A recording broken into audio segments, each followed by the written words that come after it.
Welcome back to Let's Get Haunted with your host, Nat Strawn and Allie.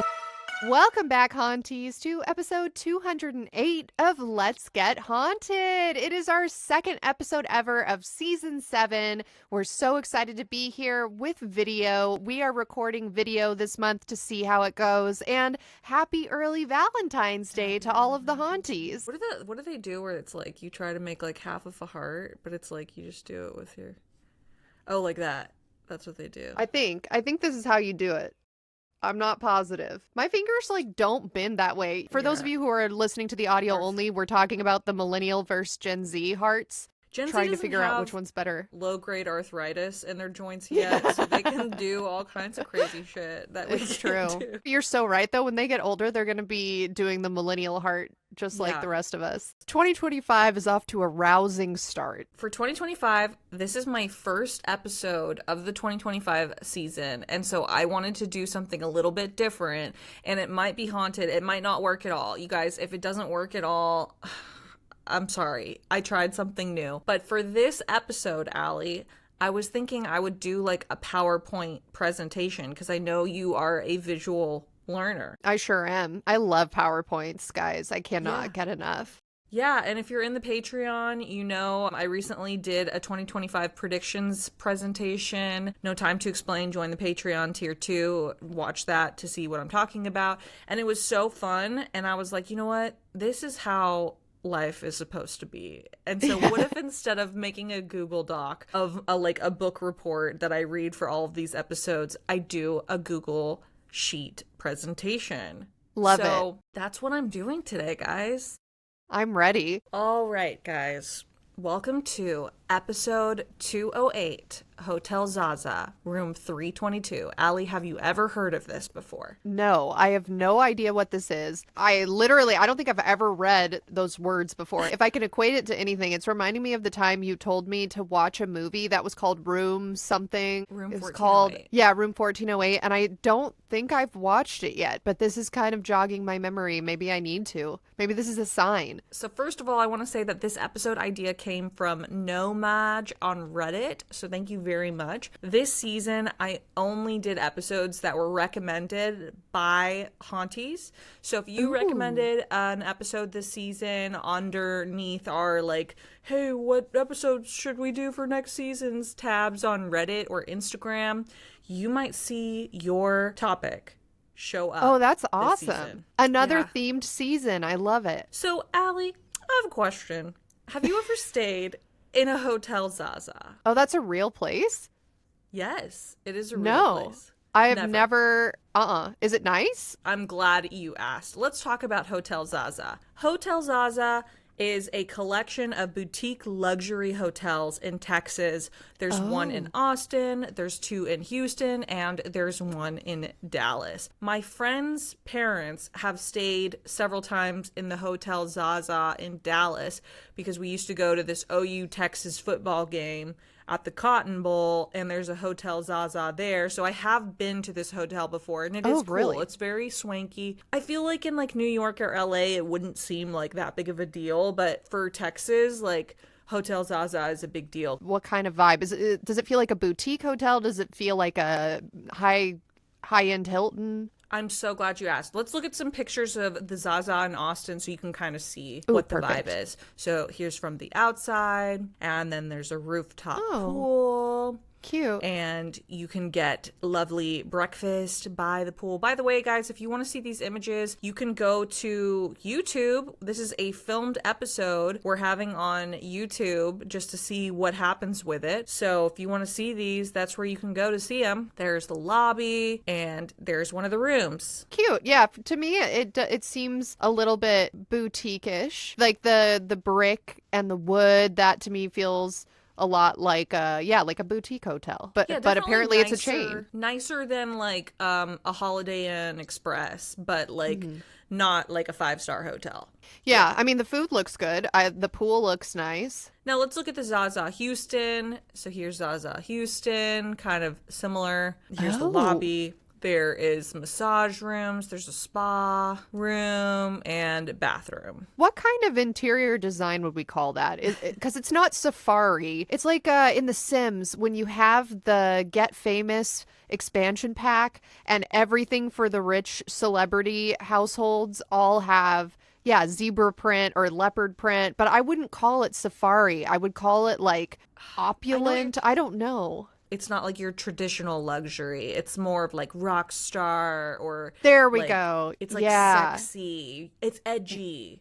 It's edgy rock star. I don't know, like you have big hair and a lot of zebra prints and maybe like an oil painting of yourself licking a drum set. It's giving Ed Hardy. It's giving David Blaine. It's giving Vegas.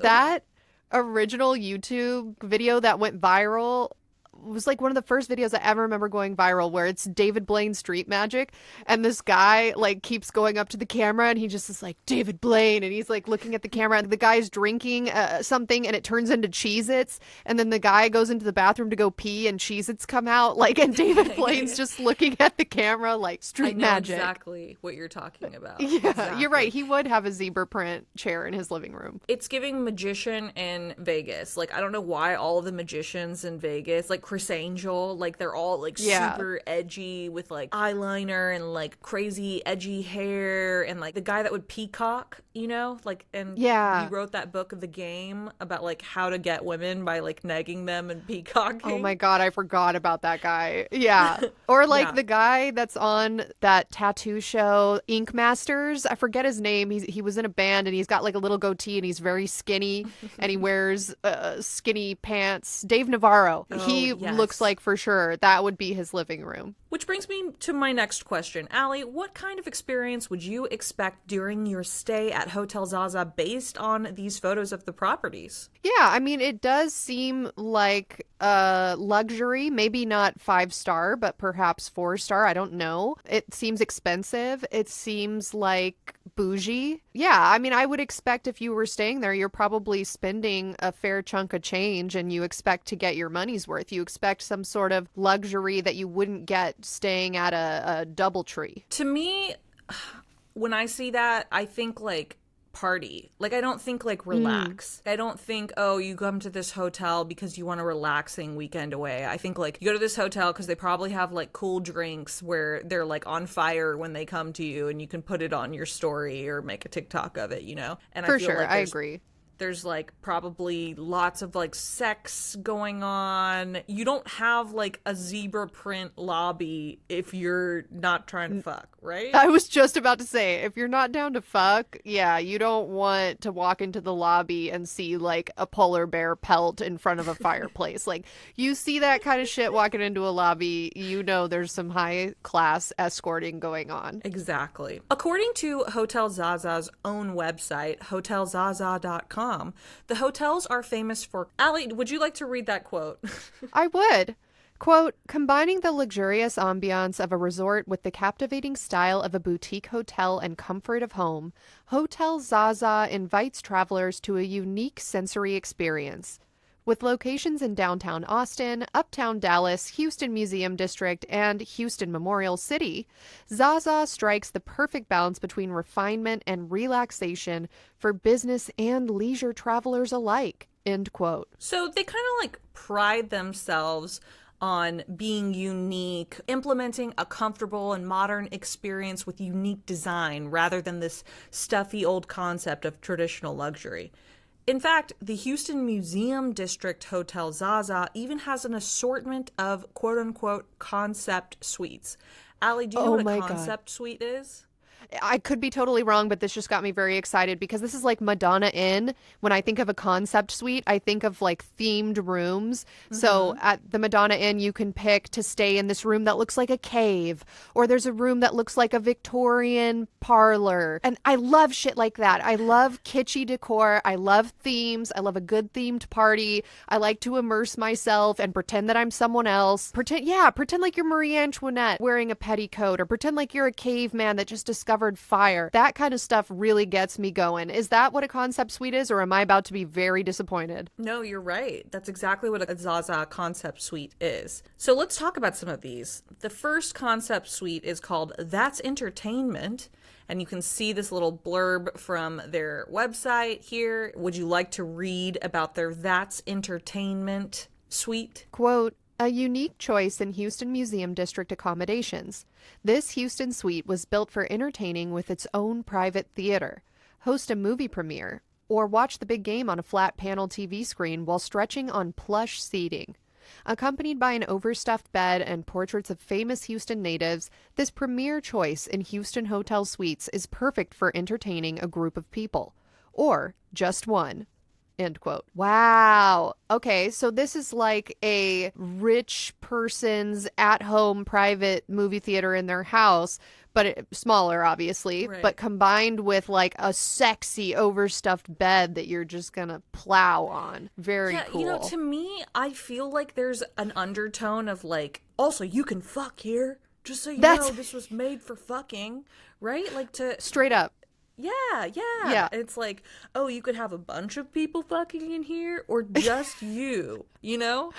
Yeah, you could entertain a foursome or couple swapping or just one partner. Wink. The subliminal message here is if you book this suite, you're gonna fuck. You better take some amoxicillin the next day or something to prevent whatever's gonna be transmitted in our suite. I mean, even the name, That's Entertainment, is like kind of like alluding to like, what are you gonna be doing in this suite to entertain yourself? I would not book this suite. This is not something that I want to become immersed in. To me, I feel like this is going to be a middle-aged dude with a pretty good paying job, but not like super good paying. And he's on his second divorce. He has a girlfriend from the Philippines. She's out of town and he is on a business trip. This is where he's staying and I don't want to be a part of it, but good for them. All right, let's see if you like the next concept suite. The next concept suite is called Houston, We Have a Problem. And this is what it looks like. Oh, a little bit bigger. Then That's Entertainment. Okay. Would you like to read about Houston, We Have a Problem? Quote, the quickest trip to the moon yet. Among unique Houston hotel rooms, this one takes the cake. Step through the portal and into the stratosphere chic of icy blues and charcoal grays. This space is especially well equipped to handle meetings with a glass table playing command center for up to 8, a crescent moon-inspired leather couch, and a bubble chair, end quote. Now, I'm not getting moon landing from this. I'm not getting it. I do see like modern. Do you see the astronaut in the corner? Oh shit. Oh, that's a jump scare. I don't want that. I don't want to stay in this room either. I would wake up in the middle of the night and think it was the Hat Man. And then see on the walls, there's like framed pictures of the astronauts that are walking on the moon, which if you heard my Did Stanley Kubrick Direct the Moon Landings episode, those might be kind of a little creepy to have on the wall to you as well, you know? See, this is not what I pictured when I thought of concept suites. I was thinking like if you want a moon landing themed room, there better be fucking moon dust on the ground. There better be a crater that you can sleep inside of. There better be like Saturn's rings are crashing into the window. Like I don't want just like vaguely futuristic. Right. If I'm staying in a room that's moon themed, there better be a lunar lander like blowing fucking air everywhere. And I'm like, hey, are you ready to go to dinner? And my husband's like, not yet. Because we like can't hear over the sound of the blasters. Exactly.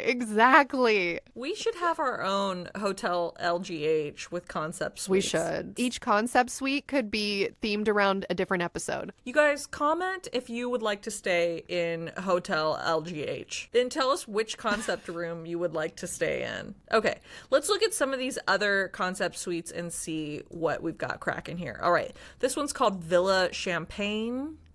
And can you read the blurb there?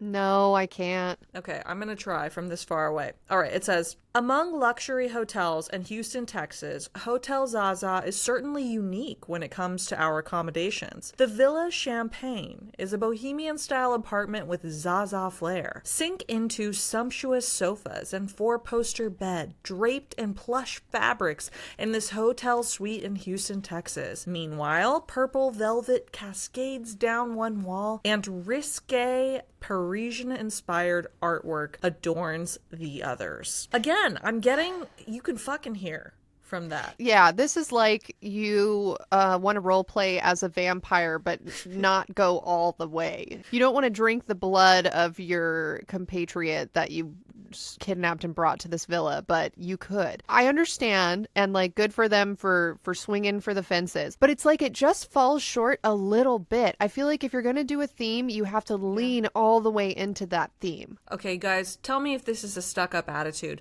To me, when I go to a hotel, I don't want like heavy drapes and like sumptuous furniture because I feel like it's probably so dirty. Like, how do you clean a like silk comforter? You know what I mean? Like, that headboard is probably fucking full of disgusting shit. That's right. I didn't even think of that. Yeah, like a velvet couch is nice in theory, but the underlying subliminal message here is, come here to fuck. Fuck on this velvet couch, but then how do you clean it? All right, next one is called the West Indies Room. This is what it looks like. It says, in need of your own island retreat? A beautifully smooth tangle of teak branches heads our plush bed, covered with natural fibers and neutral colors. A large stone dining table and handmade accents from Indonesia and Asia enhance this West Indies oasis, a gem among Houston hotel rooms. All right, that one's, I don't know. Not really I don't doing know.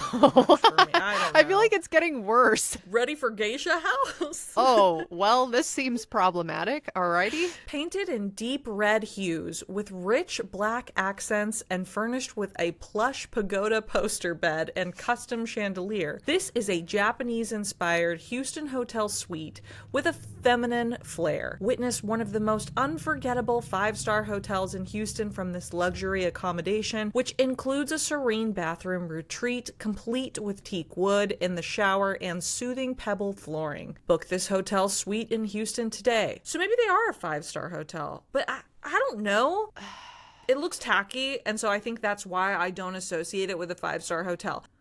See, now, unfortunately for me, this room is almost doing it. It's so close because it almost is giving off like 007, like Sean Connery goes to Himeji Castle in Japan and like fights somebody on the lawn. Like, it's so close to almost being something, but the concept, it still falls short. But this is better for me than the outer space one. It's close to like the Moulin Rouge room Yes. that they stay in, which I love. Like, that is how you do a concept suite. Sorry, 5-star hotel in Houston, that you didn't build a giant elephant in the center of Paris. Like, this isn't good enough for me and Allie because you just adorned a regular hotel room with some Japanese accents, and it's not good enough for us. If you guys haven't noticed, it is winter. These days are getting shorter. It's cold, brr. And now more than ever, we all need a little tasty treat. That's why I joined FIRSTLEAF. It's a wine club that delivers your favorite types of wine right to your door. Because there's really no better treat than a glass of delicious white wine. The cool thing about FIRSTLEAF is that FIRSTLEAF gets to know your specific preferences, so whether you like red, white, sweet, or dry, you're gonna get exactly what you want. Even if you don't know what that is, it's like a mind reader. So in every single shipment, you get to unbox a new selection of bottles that you're guaranteed to love, which is literally half the fun. Pretend you're an influencer doing a wine haul. Comment, like, and subscribe. To get started, all you have to do is answer a few quick questions about what you like to drink. No pop quizzes here. One of my favorite parts about my FIRSTLEAF subscription is that I get to control my delivery schedule. So I get to choose when my wine ships so that I always have bottles on hand for hosting friends and holiday gatherings. If you go out of town or you get pregnant, you can postpone your delivery. In the past, I've gotten some cute wines. I'm a white wine girly. It's the mom in me, you guys. She loves white wine. I also really like sharing my FIRSTLEAF subscription with other people because one, I get to brag about being a podcast host and tell them that they can use my code. But second of all, it just makes people think like, wow, she's so kind. Literally a modern Jesus sharing wine. You can be a biblically accurate host if you use FIRSTLEAF. I just let them keep bringing me an assortment of new white wines. My goal is to try every single white wine in this world. Oh, I'm halfway there. I actually don't know how many white wines are in the world. That said, if I get a bottle that I don't absolutely love, it's not a problem because FIRSTLEAF has a 100% satisfaction guarantee. What can you think of that has a 100% satisfaction guaranteed? What business is even doing that? That's unheard of. Imagine if you go and get on an airplane and take a flight to Aruba, and then you got to Aruba and you were like, Aruba's not for me. And then they're like, you know what? Cancel Aruba. We're redoing it. It's very similar to what you might experience with FIRSTLEAF if you don't like a bottle. I've never been a bottle of white wine I didn't like. So go ahead and treat yourself with wines from FIRSTLEAF. Go to tryfirstleaf.com/haunted to sign up and you'll get your first 6 handpicked bottles for just $44.95. That's tryfirstleaf.com/haunted. Tryfirstleaf.com/haunted. Next one. C'est la vie. No, this is so disappointing. Think French philosopher meets New York apartment in this inspiring choice in Houston suites. No. Filled with well-loved books, found objects, and posh furniture, this is just right as a lover's hideaway or an extension to our Warwick suite. Come experience the glam and style of this unforgettable accommodation in Houston. Yeah, don't call your suite C'est la vie if you're not gonna have like Eiffel Towers all over that bitch. And crepes. There better be fucking crepes all over that bitch too. They dropped the ball. Yeah, I want like a boulangerie in the room. It's like a play school, plastic food on plates and like plastic kitchenware, like the cabinets don't really open, but it looks like they should, and it's like adult sized. That's what I expect out of a concept room that calls itself C'est la vie. I want like the most offensive, degrading shit ever. Like I want like a bellman who's like speaks only French to me and is like Monsieur and like presents you with fucking croissants and is like, welcome to Paris. You're like, be our guest, put our service to the test. And some guy's dressed up as Cogsworth and he wakes you up every morning. He Kool-Aid Man's through the side of your room. Dressed as Cogsworth. But also, too, it's giving, you can fuck in here, right? They said, like, what did they say? This is just right as a lover's hideaway. No. What? Yeah. Why do you need to say that? Like, can you imagine if you were going to stay at, like, a fucking La Quinta and they were like, this suite is perfect for midnight fucks or just getting a little bit of rest before you hit the road again. It's like, you don't need to say that. Also, I'm sorry, they couldn't even do like an accent wall with wallpaper. Like, where is the personality in this room? Because right now it just looks like a plain hotel room with like they went to a garage sale and pulled some like random end tables from an estate sale. Like, it's not doing it for me. Zaza, you need Allie and Nat to come make your place 1,000 times more tacky. All right, let's look at the next one. This is Soho Loft. Now this one to me is actually like kind of works. It looks like a Soho loft, right? Yeah, okay. Yeah, I like the brick. Think Will and Grace with a bit of Jack thrown in for color. This 2-level open floor plan choice among our Houston, Texas hotel suites features stained concrete floors, high ceilings with large crystal chandelier, a brick wall, Persian rugs, and big leather chairs to flop into. In the bedroom waits a faux mink headboard framing a fabulously made bed along with an Eames chair and ottoman for lounging. Soho, so chic. Experience our Houston Museum District Hotel today. This is like the least creepy of the rooms, right? Yeah, I just don't like the verb flop when you're trying to talk about something high end. Like, I don't want to flop into your leather chair. All right, this one is called An Affair to Remember. Come see for yourself why Hotel Zaza is considered one of the most romantic hotels in Houston, Texas. This sumptuous choice in Houston accommodations is one to completely sweep you or your special guest off your feet with unreserved romance. A large, antique bed covered with the most sensual of spreads contrasts beautifully with the red leather banquette, leopard carpet, gold ceiling, mirrored furniture and walls, and a window overlooking the soaking tub in the bathroom set the stage for seduction. Gross. This is the ideal choice for Houston romantic getaways. Now, this is the epitome of the let's fuck suite, right? Like, this one isn't even trying to pretend. They have mirrored furniture and all the walls are mirrors. Like, what other purpose? Like, if you're married and your husband goes away on business and you get the bill, come to your house for their accommodations and you see that they stayed in an affair to remember, it's over. Like, you need to get an attorney immediately because there's no innocent reason to stay in a hotel room where everything is mirrors. An Affair to Remember. I guess, is that what that is? It's like black photos of Humphrey Bogart and Lauren Bacall. Is that what that is?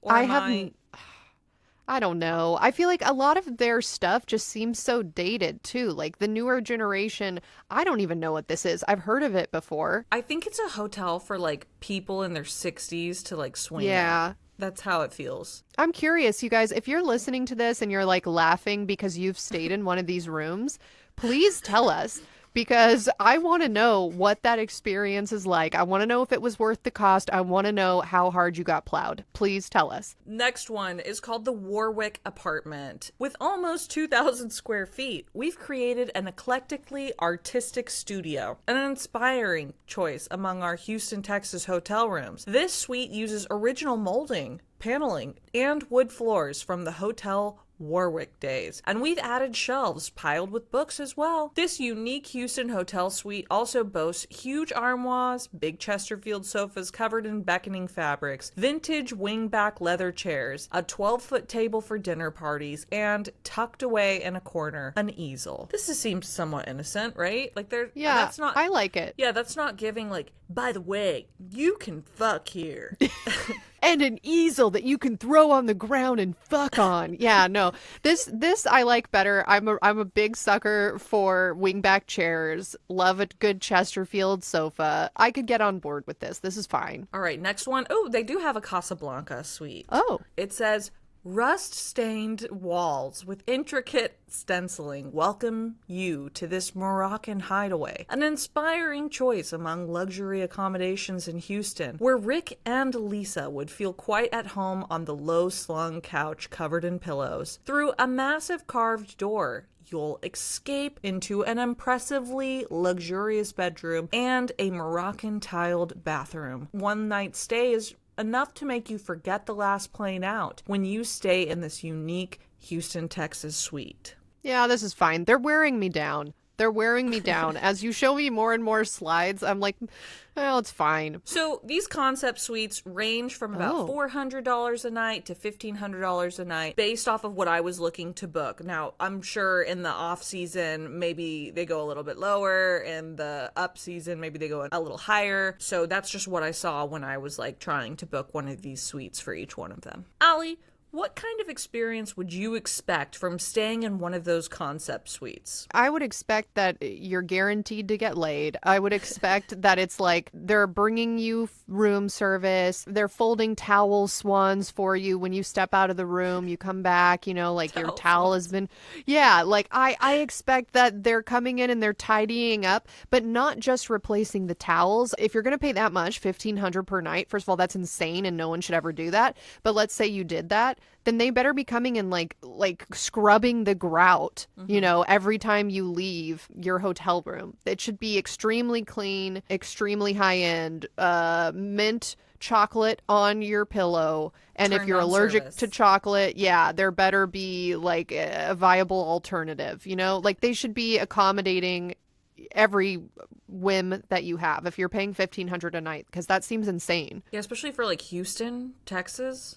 You guys, Yeah, it's I mean- Houston. Look, I say this as someone who was born and raised in Houston, Texas. The place fucking sucks, all right? I'm not paying $1,500 a night to stay there. I wouldn't pay $1,500 a night to stay anywhere. I would stay in a room that cost $1,500 a night if it was comped or if I had points. You know what I mean? Like maybe I had so many Chase Business Express points or whatever it is. I would stay somewhere that cost that much, but I wouldn't pay that much. What's the point? Like you could stay at a Sex. really, really nice Hilton, you know, in the penthouse suite of Hilton down the street, and like it's gonna be $600 a night, which is still too much. But like the themes shouldn't be what cost that much money. You're right. That's a great question. I'm glad you brought this up. Like, why is this place so expensive? Like, is there Yeah. something else going on there, right? Like, Yeah. is the implication if you get brought to one of these suites that, like, you're gonna have to fuck in it, you know? Yeah. I don't That's know. my Maybe- question. Maybe then it's worth paying if you're desperate, $1,500 a night. If you're desperate and you know if someone gets in the freak geisha room and they feel like they have to put out because it's red everywhere or whatever psychologically. Yeah, maybe they like spray aphrodisiacs into the room through like a misting system, and then maybe that makes it worth the cost. But just from what you've shown me so far, I don't see why you would pay that much money to stay there. Hey guys, it's Nat. Have you ever wondered what it would be like to spend the night with someone who sleeps on a BLISSY silk pillowcase? Here's what it's like. You wake up at 5:30 a.m., but she's already gone. 6 a.m. Pilates class. 55 minutes later, you get a text asking you if you'd like a matcha latte or a protein shake. You open her fridge. It's immaculate. Fresh farmers market vegetables all over that bit. And what about her house? It's covered in medals. They're not even hers because she's humble. No, her dog was a Marine who served overseas. He's a national hero. She has a library full of books that are annotated. She not only changes her oil, she also changes her dad's oil. This is a person who only expects the best out of life, and she uses her time wisely, which is why she sleeps on a BLISSY silk pillowcase. She knows that while she's asleep, she can maximize her skincare routine and nourish and protect her hair with a silk pillowcase from BLISSY. That girl who uses a BLISSY silk pillowcase, that's me some days. I love my BLISSY silk pillowcases. It's like a spa day while you're sleeping. And you can bet I have multiple colors. I'm also obsessed with this BLISSY pillow mist. It has lavender and eucalyptus. Oh my God, it's like sex in your nose. If you sleep on a BLISSY silk pillowcase, you're going to see healthier skin and hair in just weeks. Because these silk pillowcases are better than satin. Satin is synthetic. It's rough on your hair and skin, and it's cheap for a reason. Silk has anti-aging properties. It reduces fine lines and wrinkles over time. It eliminates frizz in your hair. It preserves styles longer. I had my hair curled yesterday for an event for famous, successful people that I was at. Look at it. It still looks great. I was the keynote speaker. Also, silk is clinically proven to not clog your pores. Unlike cotton, it has naturally hydrating silk fibers that will keep you moisturized all night. It's antibacterial and hypoallergenic. It's also naturally cooling and breathable, so you're not going to be waking up in a hot sweat anymore. Sleeping on silk promotes better sleep. Best of all, these are easy to care for. They're machine washable. And there's over 70 colors, including new Wicked and Harry Potter themes. BLISSY was voted the most loved gift of 2024. It was also featured on Live with Kelly and Mark, The View, Oprah Daily, and Good Morning America. There's been over 3 million sold, and guess what? You could join the ranks. Sometimes I like to tie this BLISSY silk hair ribbon around my neck and pretend to be the fancy Aristocat. Meow. If there's one product you're going to add to your life to make it easier and more luxurious, I highly recommend a silk BLISSY pillowcase. I love them. I cannot recommend BLISSY enough. And because you're a listener, BLISSY is offering 60 nights risk-free plus an additional 30% off when you shop at blissy.com/LGHpod. That's BLISSY.com/LGHpod. LGHPOD and use code LGHPOD to get an additional 30% off. Your skin and hair will thank you. And now back to your regularly scheduled haunting. They are offering luxury. That's what all of these concept suites have in common, is that they're all supposedly like luxury, chic, and upscale, right? Right. So now let's talk about this strange Reddit post. Because this is a podcast about getting haunted. So let's get haunted. It all started with a post on Reddit 12 years ago in r/Houston by a user called Joe Likes Music, entitled Zaza Insiders Question, What's Up with Room 322? Let's take a look at this Reddit post by Joe Likes Music in r/Houston. Zaza Insiders Question, What's up with Room 322? Stay here frequently when on business. Hotel was booked solid and my colleague managed to score a room unplanned. We all had normal Zaza-style rooms, swank. And he ended up in this goth dungeon closet? Seriously, the room had a chain holding the bed to the wall, pictures of skulls, and a creepy, incongruous portrait of an old man. Room was about 1/3 of the normal size, with the furniture blocking part of the TV, bed, and window. We asked about it at the front desk, and the clerk looked it up and said, "That room isn't supposed to be rented," and immediately moved him. What? Anyone know what's up with this room? Adding link to Imgur album here. This is what you're going to see when you click on the Imgur album. There's just some pictures from the room. If you want to describe some of these photos from the room, Allie. All right, the one on the paintings. left that has no redeemable qualities. The one on the right, I could see, like, you know, it's artistic. Let me describe for our audio only listeners. The one on the left looks like, you know, when you used to go to the mall in the early 2000s and there was a sticker machine and you would stick in like 2 quarters and a nickel and then it would like spit you back out like a faux tattoo style sticker that said like sad girl on it. This could just be exclusive to Ventura County, California. What are you talking about? For sure. That I've never heard of that. That is like the most specific experience I've ever heard. If you're a SoCal native, I feel like you know what I'm talking about. That's what this looks like. This looks, it doesn't look great. It's like a cartoon man in a blue crew neck shirt. And he has blue eyes that are looking kind of opposite directions. He has a scowl on his face, bald. It looks menacing to me. It doesn't look like something I would want in my room. It looks like there might even be like cameras hidden in his pupils that follow you around. You know, like I don't like it. It looks like it's about to come to life in my sleep. Now, the one on the right, or anything. It's like just a canvas painting that's been hung on the wall. Great point. So maybe that also is what's making me think like this is not a high class painting. I could be totally wrong. Maybe it's Picasso's early work.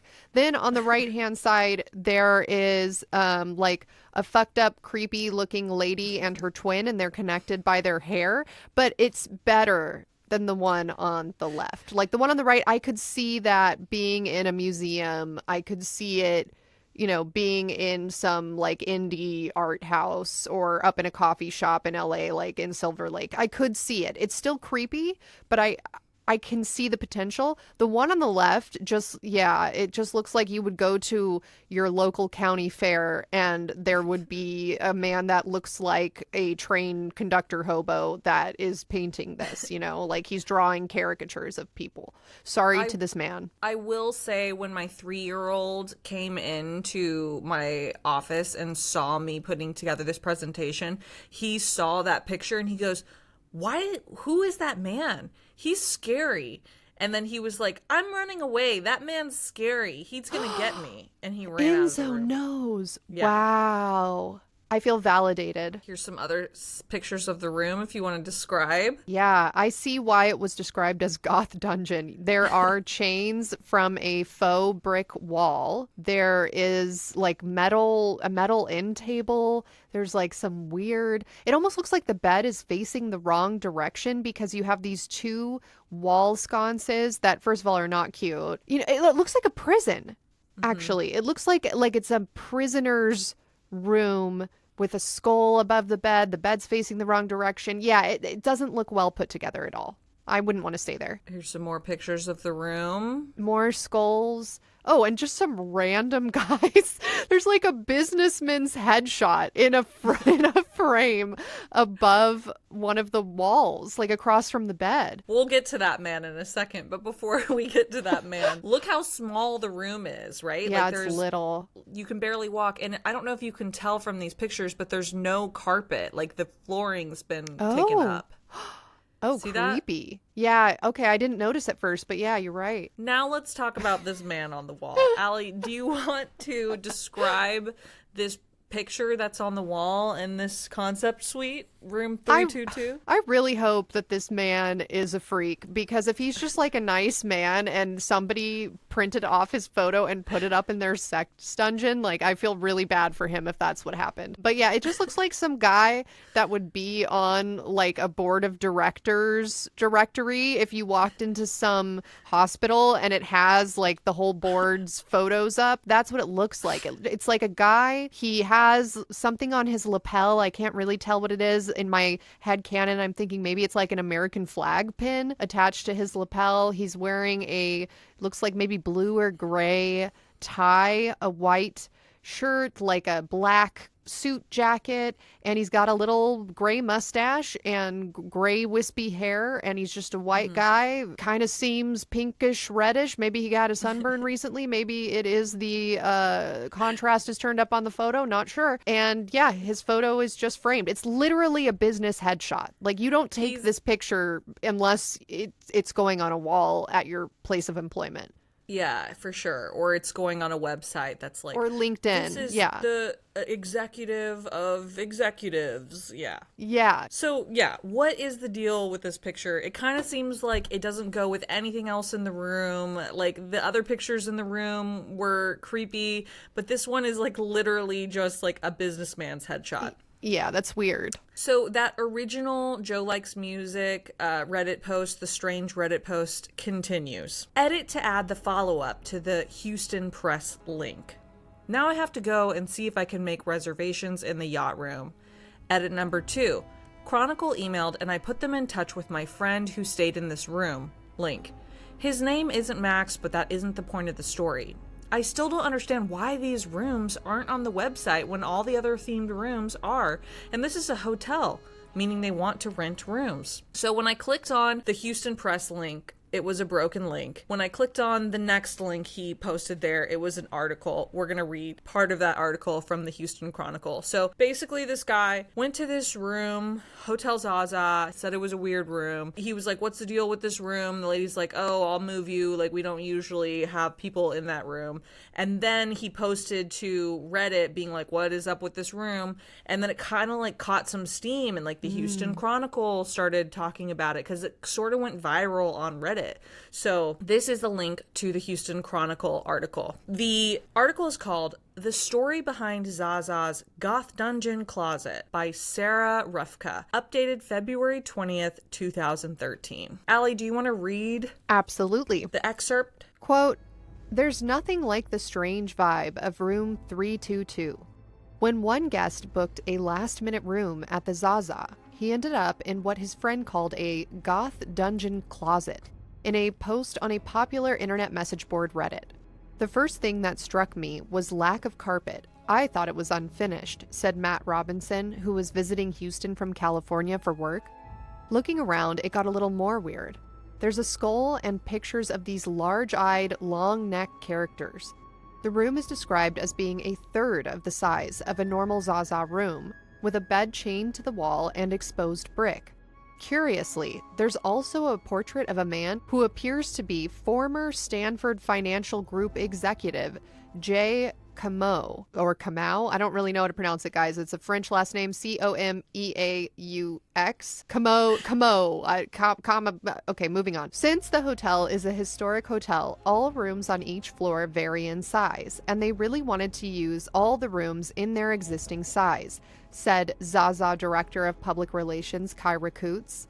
This particular room, 322, also known as Hard Times, is compact in size but well equipped, and a playful spin on a jail experience. The Hard Times room starts at $180 per night. Coote says a similar room on the same floor is designed to look like a ship's cabin and is highly requested for its balcony, which overlooks the pool. Robinson was moved to a more traditional room after his first night, and Coote says that while Zaza wants every guest to have a memorable experience, if the room is not to a guest's taste, the hotel will make efforts to accommodate that. It's definitely a wacky experience for someone who's looking for that feel, Robinson said, end quote. Yeah, so in that article, we find out that the name of that guy on the wall is Jay Camus or Camo or whatever it is. I just call him Jay. And he's a former Stanford Financial Group executive. So let's talk a little bit more about Jay. Yeah, I'm confused. Was this his room? I just don't know. Why is his picture up? And is it with his permission? Or was there some weird sex deviant that was like, I really like Jay Camo. He's the man. And I want him to watch me fuck his ex-wife in here. You know, like, why is he up on the wall? Please tell me. It still doesn't make sense. Like, what does this guy have to do with hard times or jail? Like, why is this on theme at all? So let's talk about the Stanford Financial Group. When I looked it up, Stanford Financial Group was a brokerage that was found to be controlled by a convicted Ponzi schemer, Alan Stanford. Stanford Group Company settled securities fraud charges with U.S. securities regulators. And Jay managed the Stanford Financial Group's Houston office, but he was able to settle his case without admitting or denying the Securities and Exchange Commission's findings. Now, Allie, do you know what the Security and Exchange Commissions is, the SEC? Yeah, don't they decide, like, whether or not businesses are operating in a way that is legal? I think Elon Musk famously got in trouble with the SEC because he tweeted saying his shares of Tesla were worth $420 as a joke, and then they were like, you can't say that because it affects the way that people want to trade shares of your company, and they're not actually worth $420, so it's like you're being intentionally misleading. Yeah, basically, I think they do a lot, but my understanding is that they're the people who also bust you for doing insider trading. But yeah, like you're saying, they try to keep like publicly traded companies, I guess, like ethical. Actually, I don't know. I don't know what the fuck they do, guys. The point is they do like business shit, okay? It doesn't matter. This is a haunted podcast.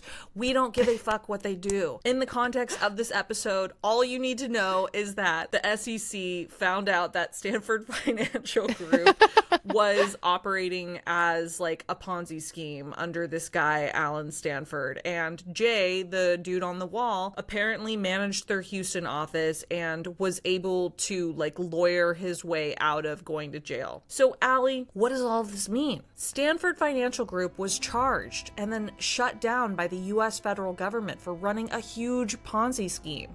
Jay settled his case without confirming guilt.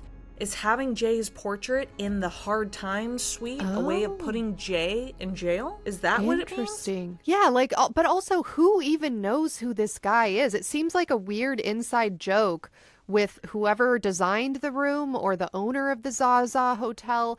Like, did they know this guy personally and they hated him? You know, I just don't understand. If I went into a room that was jail themed, I would expect to find famous celebrity mugshots or something, you know, like cheeky, you know, a nod to pop culture. But this just seems almost like there's a vendetta against this person. Right. Yeah, no, it does. It seems weird. Stanford Financial Group held events at Hotel Zaza, including a party in 2006 while the hotel was still under construction. Was 322 an apartment purchased with company money at one point? But then even if it was, why would this guy put his picture on the wall? Or why would he want there to not be carpet on the ground? Or was this guy, yeah, like you said, like, was he there and he was like fucking people and the carpet got so much like sperm in it that they had to rip it out? I don't know. But then also, if this guy is like an executive with millions of dollars, why does he want to stay in this like tiny shitty hotel room that's themed jail with weird paintings on the wall? Yeah, to me it seems like this guy went to high school with somebody who ended up owning the Zaza hotel, and then when he went to jail, that guy was so pumped and he's like, I'm gonna make a whole jail themed room because I fucking hated that guy and I always knew he was slimy, and it serves him right, to me, this is seeming like somebody just really didn't like this guy. But it still doesn't make any sense because I dislike people, but do I hate somebody enough to be like, oh my God, I'm going to print out his photo at Kinko's and I'm going to buy a frame and I'm going to put it up in, yeah, like, why would you do that? Yeah, it seems real weird. It's giving like, I'm drunk and 20 years old and I'm in a frat and like this is what we do, you know? Yeah. There's just Like, something about you'd see it. in a frat house. Maybe, but like, would a frat brother know who this guy was? If it was like someone's dad and they like stole it from someone's house or something, Oh, I don't know. You know how maybe. like frats like steal stuff as like jokes? Like Yeah, if that's maybe like so. if that's like the executive director of, whatever Apple Chi Betas, like Yeah, maybe. So, okay, so what are the other ideas? So the first one you're giving me is, was it an apartment purchased with company money at one point? So like in this theory that you're talking about, it seems like maybe some people think that the people from Stanford Financial Group that held events in this hotel, they paid a bunch of money in order to have their own themed closet that fits a bed in there. But then the question is, why would you ever even do that? I don't know. Why would a hotel owner allow somebody to do that too? It just it's very strange. These are the questions. Let's reiterate some of these questions. These are some of the questions that I have. Why dedicate a room to this random man? Why choose jail as a theme for this room? Why not choose a better jail-themed piece of art to put here? Like, to your point, like a cheeky mugshot. Why is or was this suite not listed online? Why is this room unlike any of the other themed rooms? It's not luxurious at all. People essentially are just not buying this explanation that the Houston Chronicle had with Kyla Coots, or whatever her name was, the director of Zaza, whatever her title was. People are just like, no, your explanation does not make any sense. I agree. Hey guys, it's Nat. I want to tell you guys about a time that I didn't feel so confident. Okay, I was 18 years old. I had just moved to LA and I had started taking an acting class. I had no idea what I was doing. My teacher suggested that I get some headshots. He offered to take them for me for free because he was trying to build his career as a headshot photographer. So he set a date, set a time. The day of the shoot, I wake up. I have a huge pimple on the side of my face. It's hideous. I'm hideous. So I texted him. I said, hey, I woke up with a huge pimple. I don't think we should do the shoot today. And I canceled on him last minute. Diabolical. I know. But this was at a time when Photoshop wasn't like a regular thing. I would have to pay extra for someone to Photoshop this pimple out of all my photos. It just like wasn't going to work. And I wasn't feeling slay. I wasn't feeling confident. Well, he was pissed. He was so mad. And I was so young and like so embarrassed and didn't know what to do. So I just had to stop going to that acting class. And now looking back on the situation as an adult, like, yes, I totally understand why he was so angry. I forgive myself and I forgive him. The whole situation could have been avoided if I would have just had a better skincare routine, which is why I'm so excited that we are partnered with Apostrophe. Apostrophe is an online platform that connects you with an expert dermatologist team to get customized acne treatment and dermatology treatment for your unique skin. Through Apostrophe, you can get access to oral and topical medications that use clinically proven ingredients to help clear acne. Simply fill out an online consultation about your skin goals and medical history, then snap a few selfies and a dermatology provider will create a customized treatment plan just for you. Apostrophe offers access to prescription treatments for all types of acne, whether it's butt, chest, foot acne. Treat acne from head to toe. I've been hitting this like little dark spot here with some medication from Apostrophe and it is starting to lighten up. The dark pigments are starting to break up. Go away, dark pigments. I'm super happy with my experience at Apostrophe. Could not recommend them more. And we have a special deal for our audience. Get your first visit for only $5 at apostrophe.com/letsgethaunted when you use our code letsgethaunted. That's a savings of $15. This code is only available to our listeners. To get started, just go to apostrophe.com/letsgethaunted and click get started. Then use our code letsgethaunted at sign up and you'll get your first visit for only $5. Thank you, Apostrophe, for sponsoring this episode. And now back to your regularly scheduled haunting. People on Reddit started commenting in this thread and coming to their own conclusions. And Allie, do you know what Skull and Bones is? No. I'm looking at the slide that you have. It says Quaker Law commented 12 years ago saying 322 is a number relevant to the Skull and Bones secret society at Yale. So, okay, I love the show 30 Rock. And on 30 Rock, there is an episode where Jack Donaghy, who is Liz Lemon's boss, he's part of a secret society at Yale called the Twig and Berries, which is like a penis, you know? But he's like, oh, I'm part of the Twig and Berries. And if you say Twig and Berries around him, he has to stop what he's doing and leave. And so people at the company find out about it and they like bust in on him in the middle of an important business meeting. And they're like, Twig and Berries. And he goes, sorry, I have to go to my veterinarian's dentist appointment or something. Like you have to make up an excuse and just leave. Is that similar? Was that a joke about Skull and Bones? Yes. Yeah, because that's actually one of the rules. Like if you're in the Skull and Bones Society and someone says the name Skull and Bones around you or asks like, are you in Skull and Bones? You like literally have to leave the room immediately. Oh my God. I had no clue. So let's talk about what the Skull and Bones is. The Skull and Bones is a secret society founded in 1832 at Yale. And see that number that's underneath the Skull and Bones insignia? Do you want to describe what that is for our listeners or our viewers who maybe are visually impaired? Sure. Yeah. So what I'm looking at is a sketch of a skull and bones, and underneath it says 322, and it's written in the same font or style that you would expect to see on like an apartment or a hotel room. It's very much written like a letter plate, you know, at a place of residency. Yeah. So it's interesting. According to Wikipedia, Skull and Bones, also known as the Order 322, or the Brotherhood of Death, is an undergraduate senior secret student society at Yale University in New Haven, Connecticut. The oldest senior class society at the university, Skull and Bones has become a cultural institution known for its powerful alumni and conspiracy theories. Allie, let's talk about the Skull and Bones. So basically, this is the oldest and most difficult to join of Yale University's quote-unquote secret societies. There's a few different ones, but this one is like the most prestigious one because they only have 15 students that get to make it for the membership each year. And of course, these students are all elite, influential members at Yale. So they're like decorated athletes, newspaper editors, leaders of student orgs, or just wealthy socialite types. Like, oh, your dad's Bill Gates? You are welcome to join Skull and Bones. Right. Alumni include presidents like William Howard Taft and both of the Bush presidents, as well as diplomats, Supreme Court justices, and senators like Senator John Kerry. There are also influential members of the press that are in Skull and Bones, like the guy who founded Times Magazine. People believe that the Skull and Bones is able to determine world events with their access to elite members of government, military, society, and the free press. Allie, have you ever heard this?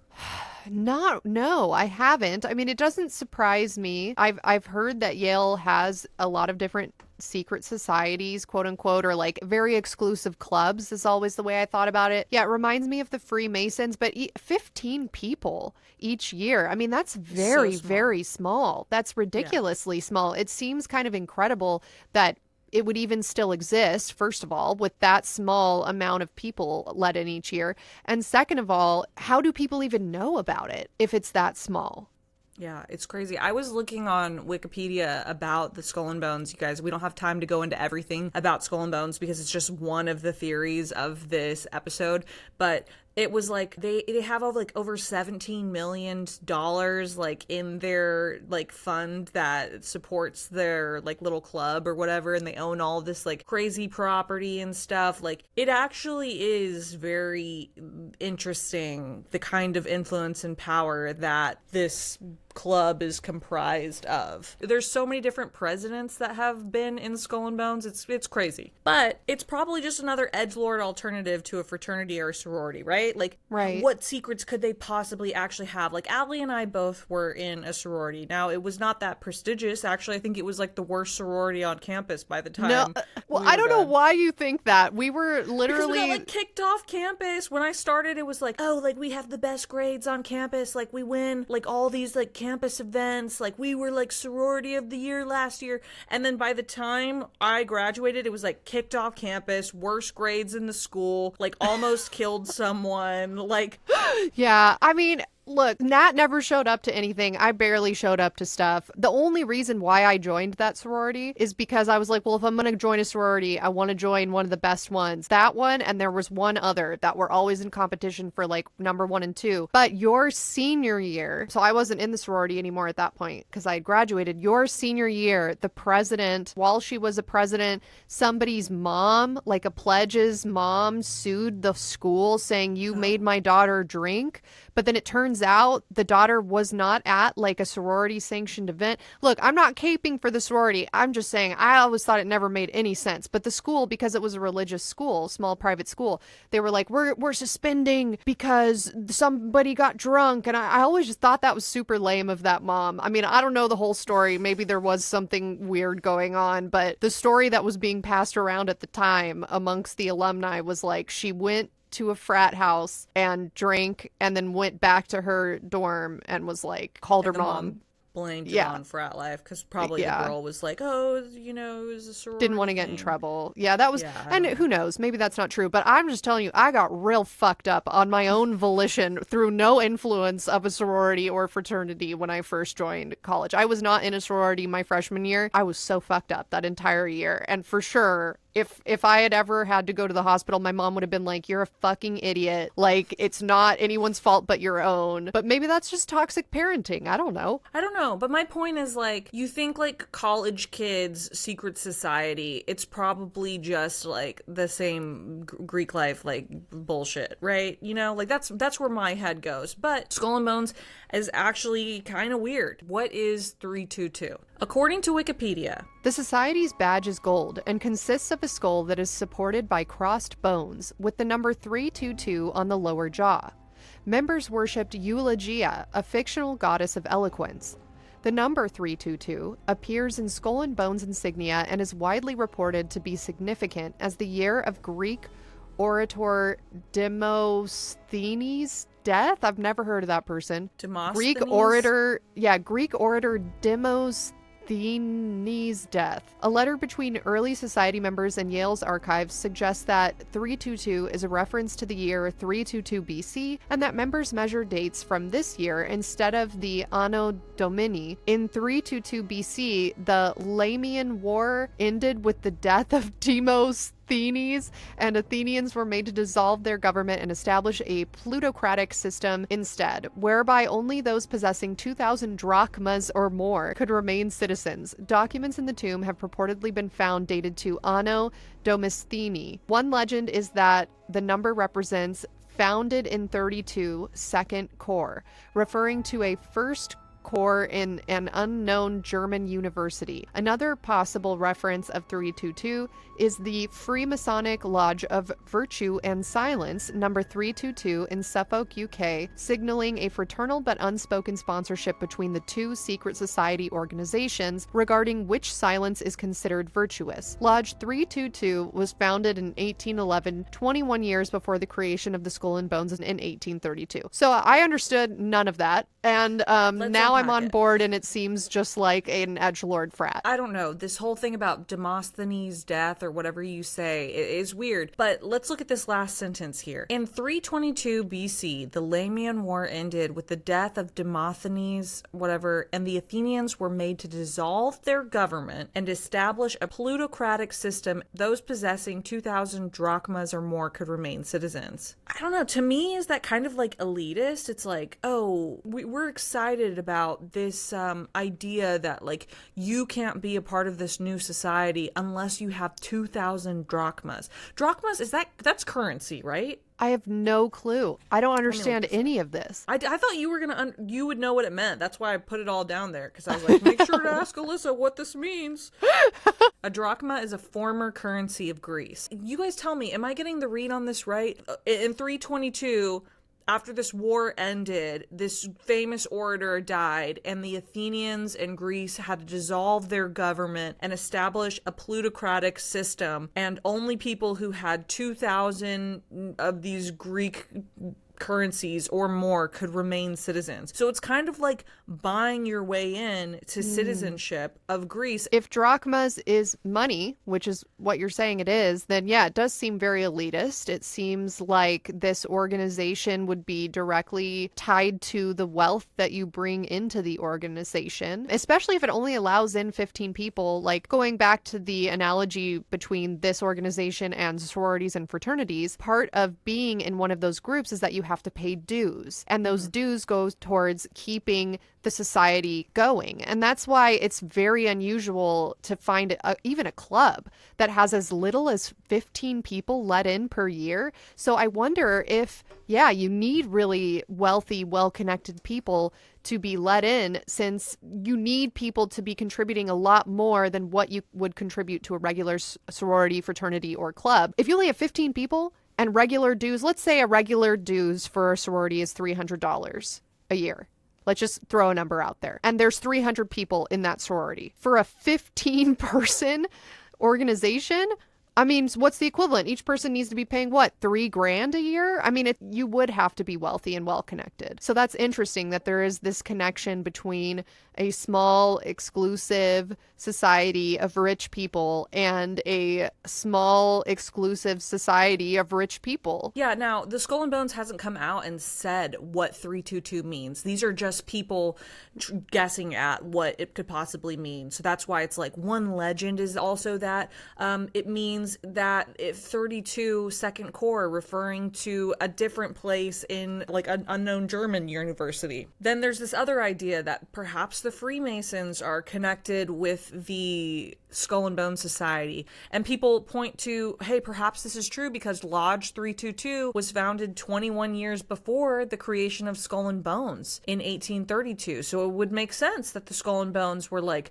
okay, like, this is going to be now our U.S. like version of this Freemason Lodge 322 that's in the U.K. I don't know. These are just theories people have. But what I want to know is, what are the secrets? Okay? Like, what are the secrets? Now, let's talk about more of this Freemason connection. When the Skull and Bones Society was founded in 1832, secretive fraternal clubs like the Masons were huge in the US. It was all the rage. People were really into secret clubs and organizations. The Masons' popularity and prestige created this wave of backlash, however, as non-members resented this perceived elitism. And then dark rumors started swirling about the Masonic secret rituals. People started saying there was devil worship, that they would drink blood, that they were doing all kinds of sacrifice, they were like eating babies, and it was devil worship essentially. Anti-Masonic movement grew within the US. In fact,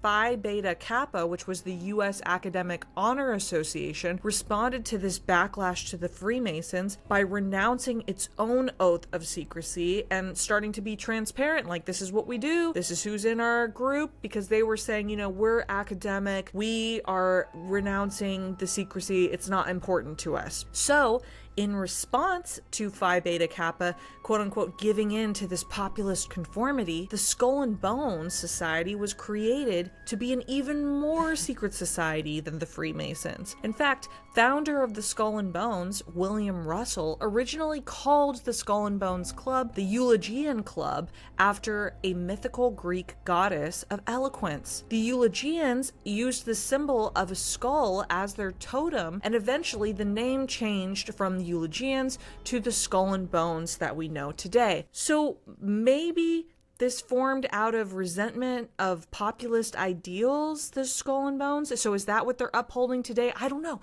What are the secrets? Same thing. Still, I don't know. Now let's talk about the initiation ritual into the Skull and Bones. In the past, there was a rumor that the old Skull and Bones ritual was that initiates would be stripped naked and then beaten and then forced to lie down into a coffin while they recited their sexual experience and and history as like a way to, I guess, like humiliate them or indoctrinate them into this club, or make it so that like everyone knew each other's secrets so that like they felt bonded. I don't know. Now, we don't know if that's true or not because the Skull and Bones is so secretive. In 2002, Alexandra Robbins wrote this book called Secrets of the Tomb that claimed that Skull and Bones initiates are actually led to this unmarked vault where all of the clocks are set to run 5 minutes fast, and then members appear dressed as strange figures like the devil in Don Quixote. The initiates are blindfolded and then shaken by members and given a secret oath. Initiates also drink so-called blood from a skull called a yorick. Initiates then kiss the toe of a member dressed as the Pope, who dubs the initiated the Knights of Eulogia. What the fuck? That's what I'm saying. It seems a little different than the sorority like initiation that we went through, right? Like it seems a little different. Yeah, this is very strange. I also did not realize that Eulogia was a fictional Greek goddess. The only thing that I know about that word is eulogy. To give a eulogy is to give a speech at someone's funeral. And it's interesting that Eulogia is a fictional goddess of eloquence. So like you want to be eloquent when you're giving a speech at someone's funeral, and there's a skull and crossbones. It's very interesting that it seems like there's an obsession with death. Like there's something about death, but we don't know what it is. Definitely. But it's giving edgelord. It's giving weird. It's For not sure. like you guys, I'm not going to tell you what the exact initiation ritual into a sorority is because I don't want to ruin it for people who are going to be in a sorority because that's just like lame. But, you're not going to get like blindfolded and naked and shook up and have to like kiss the toe of someone who's dressed as a pope. No. Yeah, that seems illegal. It seems like this for sure just seems like you said, a humiliation ritual. Right. So what's the point? What are the secrets? Once again, what are they guarding? Why all the secrecy? Why the weirdness? Is it just edgelord behavior? What is it? So let's talk about the Bonesmen. The Bonesmen are what the Skull and Bones members call themselves, Bonesmen. Once again, what the fuck are the secrets? I don't give a fuck what they call themselves. What are they guarding? Bonesmen call non-members barbarians. Bonesmen use secretive references to the number 322, and if any barbarian, aka non-member, mentions the society's name, Bonesmen have to leave the room, like you were talking about in the Twig and Berries joke on 30 Rock. Bonesmen have a vow to take care of other Bonesmen after Yale, as they eventually move into positions of wealth and power. People believe if someone is initiated into the Skull and Bones, they are guaranteed wealth and security for life. Interesting. Hey guys, it's Nat. One thing I love is a good quest. Like Lord of the Rings trilogy, one of my favorite movies of all time. I'm on my own character arc in my life. I just got out of a flop era. Rest in peace. Like I wasn't working out, I wasn't taking care of myself. I just like wasn't working towards any goals, allowing myself to feel failure as like a social experiment, I guess. Honestly, I don't know why I do some things sometimes. The point is that now I'm back on the wagon. I want to feel better. I've been working out. I've been taking care of my health. I've been taking supplements and making small changes every day towards getting better in the bigger overall picture. One of those small habits that I've been doing to make myself feel better is by taking Nature Sage. This podcast is sponsored by Nature Sage. Nature Sage makes plant-based omega-3 supplements that you'll love without that fishy taste. What makes Nature Sage unique? Unlike other supplement brands, Nature Sage's Clary Sage omega-3 supplements contain plant-based land source ingredients, so they can not only help make you feel better, but you also don't have that gross fishy taste. I took Nature Sage this morning with my coffee. You guys, I love Nature Sage. Just the bottle that Nature Sage comes in is beautiful. It's like this frosted glass. The branding is great. You feel like a witch making potions. It looks nice in the medicine cabinet. The aesthetic makes you want to do better. Highly recommend. Also, Nature Sage's Clary Sage omega-3 formula is backed by 2 decades of scientific research. After screening 2,000 different plants, a group of leading scientists struck gold with the omega-3 oil, and that is what is used in Nature Sage today. Also, Nature Sage bottled the golden 4-to-1 ratio formula without any preservatives or GMO. It's also gluten-free and antioxidant-free. I really love the way that omega-3 products make me feel in terms of my diet, but omega-3 supplements usually have this gross fish taste because they take it from actual fish. And what I love about Nature Sage is that Nature Sage is plant-based, so there's no fish taste. They also have a responsible, ecologically friendly production process that keeps the environment and nature protected without destroying our oceans. It's time to unlock a healthier you. Head to naturesageomega3.com/haunted and use code HAUNTED for 40% off your order. Once again, that's naturesageomega3.com/haunted for 40% off, and make sure you use my promo code so they know I sent you. And now back to your regularly scheduled haunting. Let's talk about these bonesmen. So here's the Skull and Bones conspiracy. Allie, do you know who this is, this photo that just appeared on the screen? GWB, George W. Bush. This is President George W. Bush. And did you know that George W. Bush bankrolled a portion of his first oil company with donations and loans from fellow bonesmen? He also ran for Texas governor with the help of bonesmen. 5 bonesmen, including SEC head William Donaldson, served in the George W. Bush administration. Now, Allie, do you know what this is a picture of? 9/11. Yes. Some people believe that George Bush was in part responsible for 9/11. It happened during his administration. Some people also believe that George W. Bush was in part responsible for the financial crisis and the crash of 2008 through the butterfly effect.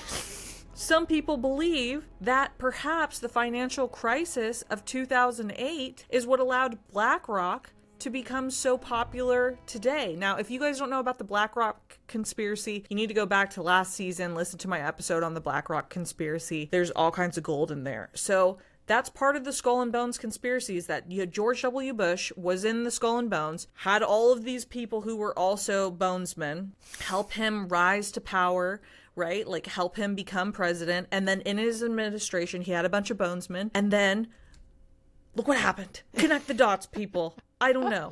By the way, I didn't know this. Larry Fink went to Yale. I could not find out whether or not he was in the Skull and Bones. Larry Fink is the CEO of BlackRock, by the way, guys. And when I typed into Google Larry Fink Skull and Bones, nothing came up, which I thought was weird. So then I went into DuckDuckGo and I also typed in Larry Fink Skull and Bones and nothing came up. And I was like, it's just kind of weird. There should be an article that's at least like, he did not join Skull and Bones at Yale, you know? I just don't understand. So maybe you don't know the answer to this. Maybe you do. In the Yale yearbook, where they have pictures of clubs, is there a picture of who it was for sure in the Skull and Bones, or is this like an unsanctioned secret society? I don't know the answer to that. Let's look. Can we look it up? Yeah, let's look it up. Yeah, I'm just so curious because I'm just going to talk while you're looking. With these quote unquote secret societies, I'm always so curious. Like, are they even real? Are they documented? Like the Freemasons. I know we've had some people write into our show before saying, oh, my uncle was in the Freemasons or my dad was in the Freemasons. And so I know that one's not necessarily super exclusive.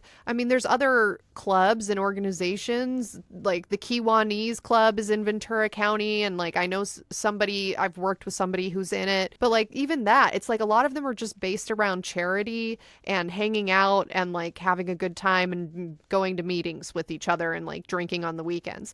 So I'm just always very curious about the so-called secret societies, because are they like when you're a part of Spanish club at your university and then you take a picture, or chess club or debate club, or your sorority or fraternity or a service organization? I'm just like, how do we know Skull and Bones even exists? And then how do we know the people that were in it? I don't know. I'm trying to find pictures of it. I can't find. I'm finding like a bunch of old ones, but I'm not finding like anything recent. Like I'm finding like pictures of the Skull and Bones from like 1901 and 1904, but I'm not finding ones from like 1970s. Right. On Wikipedia, they have lists of Skull and Bones members.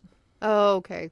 Oh, here's what it says. It says there are no official rosters published after 1982, and membership for later years is often speculative. So yeah, it is a secret. Okay. I guess. But then how do we even know that the president the Bushes were bonesmen. Well, I That's guess what I'm saying. Maybe they did an interview where they were like, yeah, I was a bonesman. That was my impression of George W. Bush.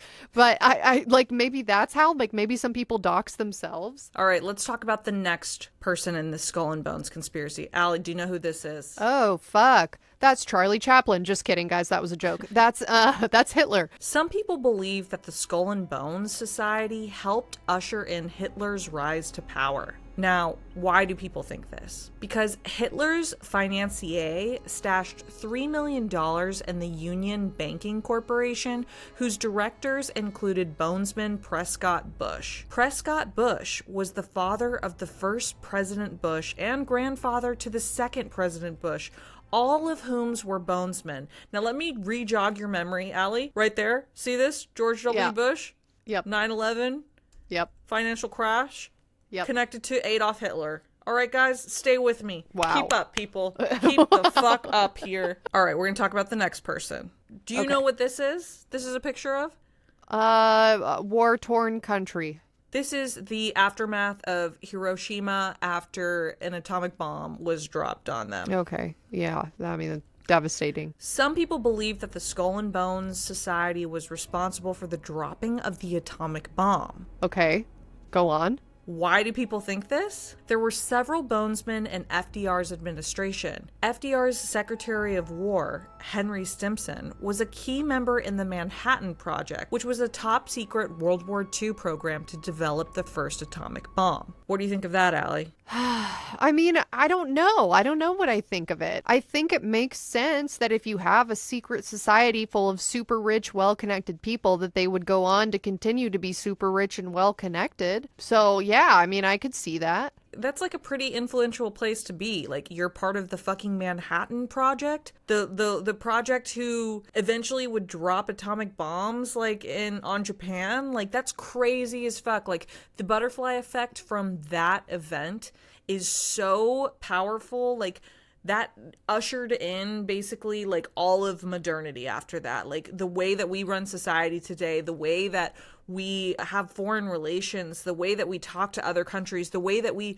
run our defense system. And it's all inspired by that event, that horrible, terrible blight on humanity, right? And it's just crazy to me that, like, in the Manhattan Project, there were bonesmen. Because, like we said, there's only fucking 15 of these people every single year. Yeah, But yeah, maybe no. it's a lie. Maybe they weren't bonesmen. Maybe it's all speculative because we don't even know who the bonesmen were. When you listed off some names of alleged bonesmen, it seemed like most of them were politicians. So I guess it doesn't seem that surprising to me that there would be some bonesmen even tangentially related to the Manhattan Project, because that was a project funded by the government, right? Yes. I guess now I'm realizing that the Wikipedia said that after 1982 or something, they stopped publishing the roster. So maybe that's how we know who the bonesmen were before then, because of that. All right, Allie, do you know what this is a picture of? Vietnam. That is correct. This is a picture taken during the Vietnam War. Some people believe that the Skull and Bones Society was responsible for the Vietnam War. Can you take a guess as to why? Because a lot of bonesmen are members of the government? The Skull and Bones Society was accused of creating the Bay of Pigs disaster from within. The Bay of Pigs invasion was a failed CIA military operation in April of 1961, whereby the U.S. financed anti-Castro forces to invade Cuba. The failure of the Bay of Pigs invasion influenced relations between Cuba, the U.S., and the Soviet Union at the height of the Cold War. Bonesmen William and McGeorge Bundy were in prominent foreign policy positions during the Kennedy and Johnson administrations. Wait a minute, that guy's first name was Mick George? Is it Mick George, or is he McGeorge like Bundy. a DJ and it's like MC George? McGeorge Bundy. It seems like a super normal name. What do you mean? Like, what the fuck? Are we sure that's not like a cartoon clown? Like Mick George Bundy? McGeorge. They're bonesmen, Allie. McGeorge. Are they brothers also? Like, is it William Bundy and McGeorge Bundy? Yeah. Are they a couple?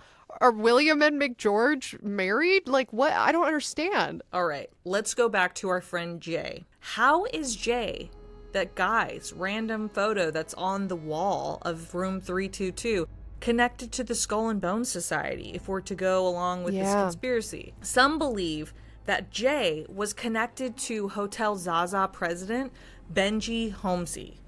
People believe that these two men might have been in related frat chapters in college, because Jay went to Louisiana State University, which has a Delta Kappa Epsilon frat, as well as a secret frat called the Friars. Apparently, the Friars are trying to resurrect DKE's Zeta Zeta chapter. Some people believe that the name Zaza is a reference to Zeta Zeta.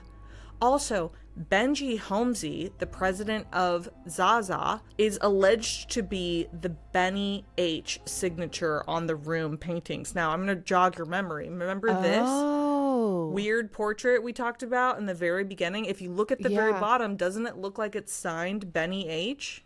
Yeah, it does. It does. And nobody's been able to figure out who Benny H was, right? Otherwise, I'm sure you would tell me. So, yeah, Benji Holmesy, Benny H. I could see that being a nickname. Yeah, so maybe, according to this conspiracy, the Hotel Zaza is the newest place for the Friars to meet? Ooh. I don't know. This is also just making me think, what a lame school we went to. We didn't have any secret societies that I'm aware of. I feel like somebody would have let it slip. If there was a secret society at LMU, somebody would have let it slip. And I've never heard of such a thing. And I'm just really pissed. And I feel like we missed out. We wouldn't have been allowed in, but it would have been cool to be like, yeah, I went to a college where there's this secret group of elite people that control the utilities. I don't know, like what possibly could be cool in LA that they could control? I think LA will never have a secret society because it's so superficial there that, like, if there's an elite group and you're in it, like, you want everyone to know that you're in it, right? For like, sure. Our secret society at LMU, they would be like, the girls were like too busy being like, I gotta get on a helicopter to go to Coachella this afternoon. Like, I don't have time to go to a secret society member for, like, loser ugly people who, like, are secret. Like, I have 3 million followers on Instagram. Why would I be in a secret society? You know what I mean? I just wish there had been a secret society. Again, they wouldn't have let me in. But I want to feel like there was an opportunity to get into it. So let's talk more about the Skull and Bones Society influence. There are several positions of influence that bonesmen are in. We can only speculate about how many there are in total because, like I said earlier, we don't know exactly who's in the Skull and Bones in modern times. But we know that in the past, there have been bonesmen in the CIA. There have been bonesmen in the Council on Foreign Relations. There have been bonesmen in Morgan Stanley. There have been bonesmen in the Rockefeller Foundation. And there have been bonesmen in the Federal Reserve. Wow. Now, the skeptic viewpoint, like you brought up earlier, is that are the Skull and Bones controlling the world, or is it just another example of the inescapable influence wealth and nepotism has on our society? Yeah, it's a good point. I mean, it makes sense that if your dad was the president, you're going to be more apt to get into politics. Makes sense if your dad is the CEO of a bank or something that you might get into the banking industry. So, yeah, I mean, that's true. Like, also, it seems like they don't want to let you in to the secret society unless you already come from wealth and influence, which is nepotism, right? Like right now there's a huge conversation going on in pop culture about Nepo babies. It seems like everybody in the Skull and Bones and everyone in the Freemason Society, they're just Nepo babies. Like, yeah, my dad was a Freemason, so now I am. Or my dad was Skull and Bones, so now I am. And so it does kind of seem less cool that way, because it's not like Mensa or something where you have to take an IQ test and they only let in the top 1% IQs in the world or whatever. Like, those kinds of societies still seem kind of lame, but at the same time, at least there's like some sort of metric, you know, like, oh, we only let people in that are really, really smart.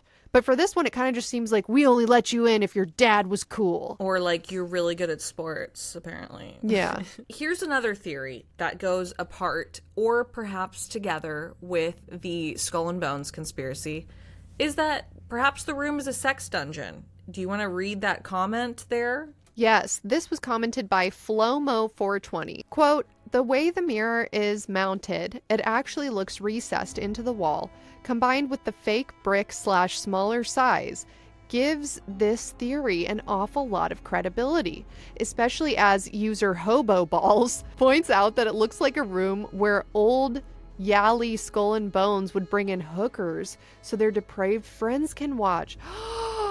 Oh my god, so it might be a room with a false mirror. Yeah. Wow. Another comment by Iros Rule says, "It was used for a smut film. The carpets were ripped out due to DNA and blood evidence. The mirror is a fake, and a small gallery of Wall Street people pay a large premium to stand behind it and watch." Oh, wow. Another comment by Salty Veruca says, "Wild theory time. What if it's so small because there's a secret area behind the two-way mirror next to the bed?" Short-handed responded, "Well, that might explain why there's a brick fascia there but nowhere else. It's fake, and there's a small room or pocket cut behind the mirror. Oogity boogity." Wow. Angel Fakuk says, "It's not uncommon at all for hotels to have a few small rooms they don't advertise to guests. I've worked for a few preferred hotels like the Zaza. I'm not surprised that they turned a small room like this, and I believe you're right on the two-way mirror. People with too much money will pay big bucks for a freaky place to bang their pricey escorts. After years of working in high-end hotels, you come across quite a few creepers. Oh, the things I've seen and odd requests guests have asked for. There's quite a few conversations and images I'd like to erase from my memory." Wow. Once again, let's look at these pictures of that wall mirror recessed into the wall. Does it look like a two-way mirror? It does. It does to me, guys. Look at these pictures at Let's Get Haunted on Instagram, or go to the YouTube video on our channel, which is Let's Get Haunted, so you can look at these images, because it does look like a two-way mirror. And even when you first showed me these pictures, I didn't make the connection with a two-way mirror, but I was thinking in my head, like, what a strange positioning of the mirror. That's why I was saying to you, like, it almost seems like the bed was supposed to be with the head against that brick, and that's why the sconces are on either side, but then it got moved. And now I'm wondering, did it get moved because they needed a better view of the bed? Like, if the head of the bed was against the area where you can put the two-way mirror, you wouldn't be able to see as well, like, what's going on the bed. So yeah, that's creepy. That is creepy. Some people think that perhaps that room 322 is used for blackmail. Dragon Hunter said, "This is called a deed room. It's used by certain people to get leverage on other people in government. When, for example, a Republican senator decides to have gay sex with his intern, he's given this room to do the deed.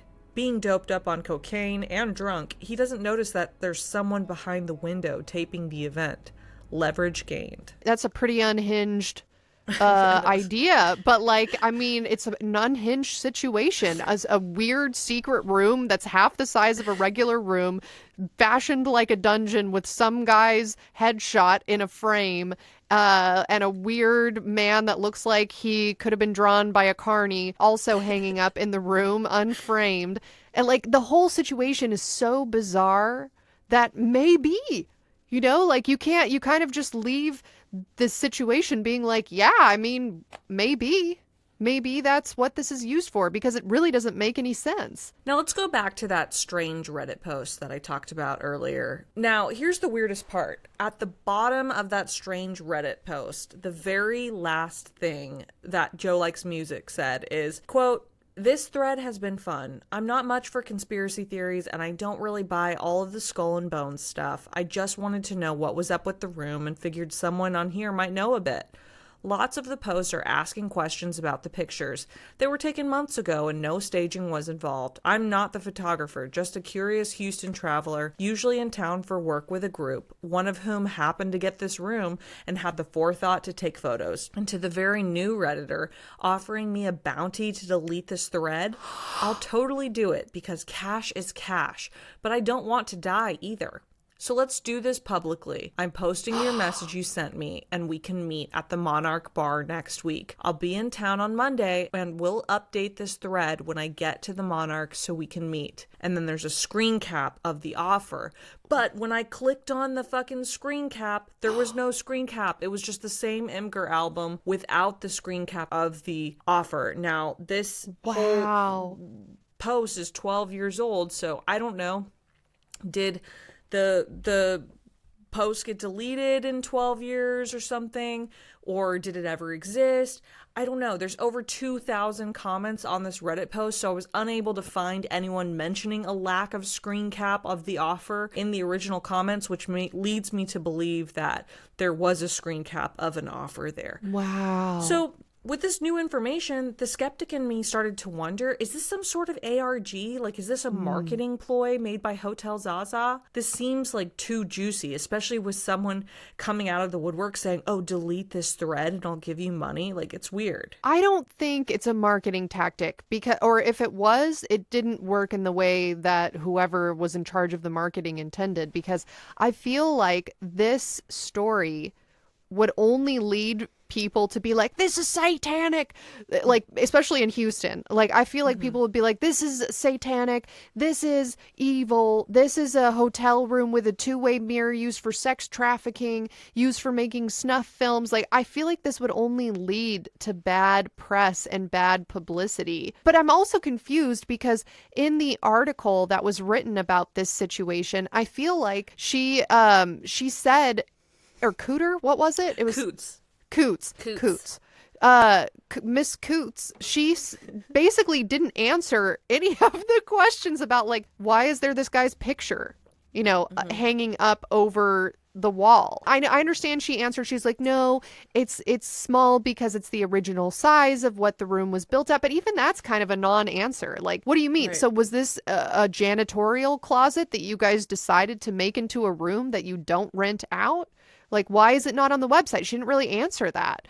And what's up with the decor? She didn't really answer that. Great thoughts you're having. So I'm so glad, because someone a few years later thinks that they solved the whole thing. Oh. In r/unresolved mysteries 5 years ago, Jay Pagel said, resolved, I think I finally put the final nail in the coffin for room 322. Wow. And said that they resolved this whole thing. They posted a bunch of videos of them basically going to the hotel and, like, looking at the two-way mirror and somehow proving that it wasn't a two-way mirror. They want everyone to watch this video. It's super boring. It's like an hour long, so we're not going to watch that. But basically, they say they found a blueprint of the room of 322 that shows a secret room behind the mirror. Oh.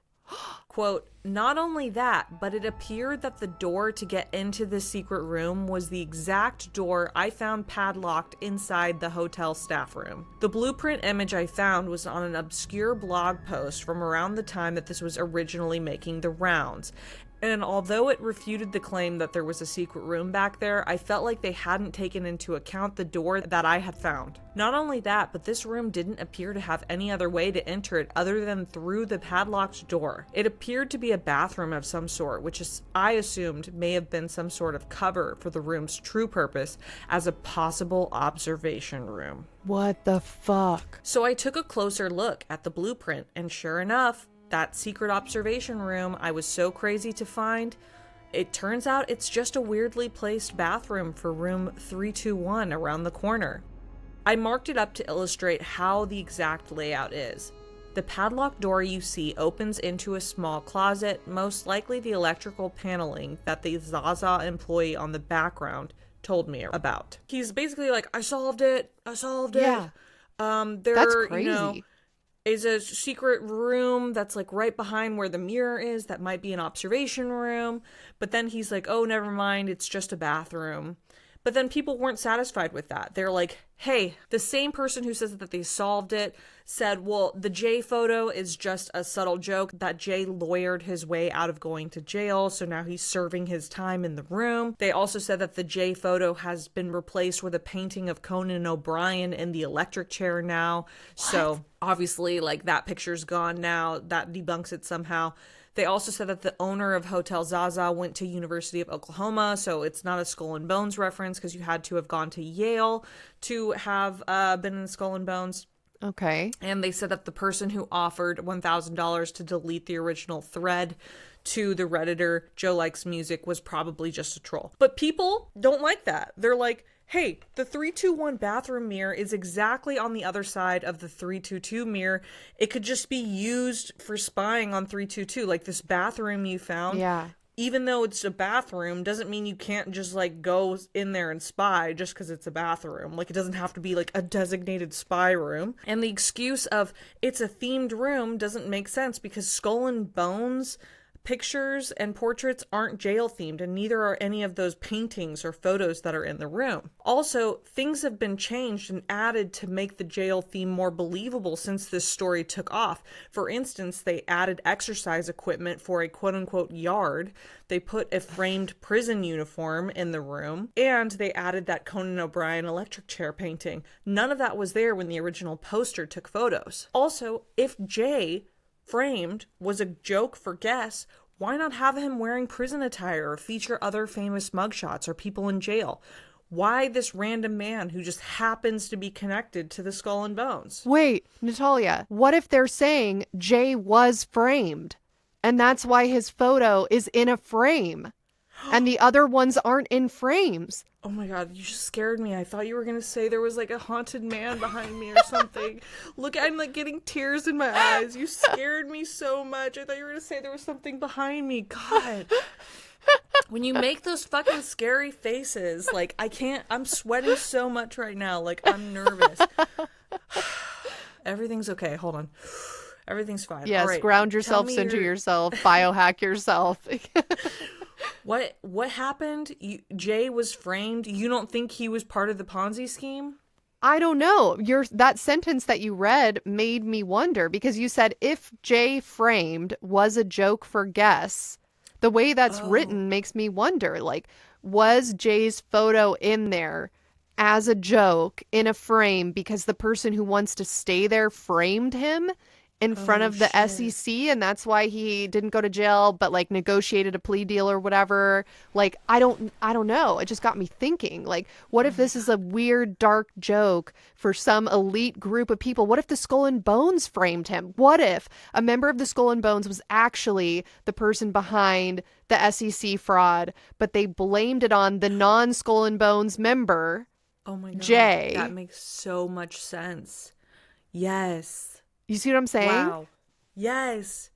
I hadn't even thought of that before. That is my new favorite theory. Let's go to some crackhead theories. Perfect. There was a Vice article that was written called "A Weird Hotel Room in Houston is Freaking Reddit Out" by Tamlin McGee, February 26, 2013.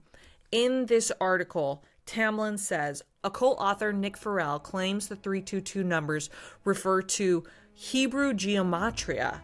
Each letter is a number, so you can add up numbers to make words. 322 means any of these, and there was a screenshot of some of the words. There was like hundreds, so I didn't have time to go through all of them. But some of these words mean lamb, one of them means man, and another one means demon. So people were saying maybe 322 means one of these Hebrew words. Like you said, it's like satanic, right? Like it's like demon worshiping. Like your mind knew exactly where Houston was going to go with this. That's what I mean. Like, this is a really shitty marketing scheme if that's what it started as. They should have known that people's minds in Texas would immediately go to demonic occultism. Now, in this Vice article, the Vice people, I guess, like called that Kyla Coots girl. They had a conversation with her. I'll be Vice. You want to be Kyla Coots? Yes. So Vice says, the Houston Zaza claims to have pioneered themed room suites. Are you one of the first hotels in America to have them? Kyra says, the Zaza collection started in Dallas, where our first property was built 10 years ago. Our owners and president were really the visionaries and pioneers behind concept suites. So when the Hotel Zaza Houston opened a few years later, they continued with the same conceptual design. Vice says, can you talk me through the Hard Times room I've read about online? Yeah, that's actually room 322 here at the hotel. The building was built almost 100 years ago, so when Zaza came in, they wanted to use the existing structure. They didn't want to manipulate anything for design purposes. As a result, there are a couple of rooms throughout the property that are more compact. For 322, the idea was just to take a fun, unique spin on a jailhouse experience. So it has an exposed brick wall and a bed hanging from the wall with chains. It's just a fun way to decorate a small space. What about the decorations in there? I saw that there's a portrait of the president of Stanford Financial Group on the wall, which seemed a little odd. I'd need to look into that a little bit further. Do you know where the paintings and photos are from? They look very different to the decoration in all of your other rooms. The art is really infused throughout each of the properties in Houston and Dallas. It's part of the culture of Zaza. The particular paintings in that room are just the ones we felt most captivated the experience you were going to have and go with the theme of the room. The theme of the room being jail? Right. Including the two-headed woman? I'm sorry, I'm having trouble hearing you. I can get back to you on that. I'd have to check with the designers. Are you aware of the online discussion about this room? I'm aware of the ongoing dialogue online, yes. What do you make of it? I definitely think that if folks haven't had an experience with a historic property, they might have a hard time understanding why a room is so small in nature compared to other larger suites. But when you see historic properties, you have a little more understanding of how the space is configured. I think people online are more interested in why there's a portrait of the president of the Stanford Financial Group as opposed to why the room is small. I would definitely need to get back to you on that one. Do you hire or sell rooms to private clients? Would purchasing a room in the hotel be a possibility? All of the rooms are available to be booked. 322 is certainly a room that's able to be booked. Really? The person online who booked the room was allegedly told that it wasn't supposed to be booked. I think that was just a misunderstanding and has perhaps been paraphrased incorrectly. We have a guest in there right now, so we do utilize room 322. It's part of our collection of rooms, and it's not something that we shy away from. That's the end of it. How weird is that interview? How she's just like, I'll have to get back to you on that. It's so weird. It's especially weird because, like, okay, you've had enough time to figure out what the answer is supposed to be. So that leads me to believe that rather than come up with an answer that makes any sense at all, she was told by the higher up, like, just deflect, say that you'll get back to them, keep going back to the fact that, oh, the room looks that way because it's a historic building, like, deflect. And that makes it more suspicious. So that is the end of my presentation. Final thoughts, Allie? Wow. Thank you so much. This was an excellent episode. I love a good old-fashioned mystery. I love that instead of it being just an exclusively internet mystery, that this is like a real-life mystery that bled over to the internet. It's not just about a weird website, not just about a weird photo like we did last week. It's about a real-life location that you can visit that was then explored as a mystery online. I love it. I love mysteries. Very well done. I don't know what I think. I mean, for sure, I don't think any of the answers given in the Vice interview make any sense. If we're going with a more innocent explanation, then I feel like that photo was put up in that room to dunk on this guy that the person who designed the room or the owner of the hotel didn't like. Like, that's the innocent explanation. Hey, there's this douchebag that for some reason somebody didn't like, and so they decided to put a framed photo of him on the wall. The more nefarious explanation is that the room is a sex dungeon or like a voyeur situation, right? Like maybe it's a hotel that is used for swinging. Like people have their parties there and there's one room where you can go watch in the bathroom through a two-way mirror as your partner has sex with somebody else. And if you're going super dark with it, then like, yeah, maybe it is for filming snuff films or for filming, I mean, not even dark, but like maybe it could be like filming porn or something, and it's just not a desirable thing to advertise in Texas. So the owner is just like trying to say, oh no, that's not a two-way mirror, or oh no, we always rent out that area, or it's supposed to look like a jail. And I don't know why the artwork was fucking weird, and we've decided to switch it out since then. I want to find, you know what it is? I want to find who painted that painting of that weird guy that your son was like, that's a bad man. Because, yeah, that's such a weird painting. And maybe if we can find the Benny H that painted it, maybe he could be like, hey, it's me. And actually, I am a carny that has a long standing tradition in my family of proud carnies. And I'm a Nepo carny. And I paint caricatures. and somebody just approached me at my booth and they bought it. And I didn't think anything of it. And I didn't realize I was wrapped up in this situation, and I don't know why my painting ended up there. Or maybe it's not a Nepo Carney and it's actually like a guy that was in the Skull and Bones and worked for the SEC and framed Jay Camo, or whatever his last name was, to have a plea deal. I don't know. But it's just, there's so many weird angles. I definitely don't think that all the weird decor in that room lends to the idea that it's supposed to be a jail themed room. Like, that just doesn't check out to me. Do you think that the 322 is significant, or do you think it's just like a coincidence? Like, because if the 322 is significant, then we have to believe that it has to do with the Skull and Bones, because that number is so significant to the Skull and Bones. But if it's just a coincidence, then it answers the question of like, no, this has nothing to do with Skull and Bones. Yeah, that's a good question. I don't know what I think. I do think it's really weird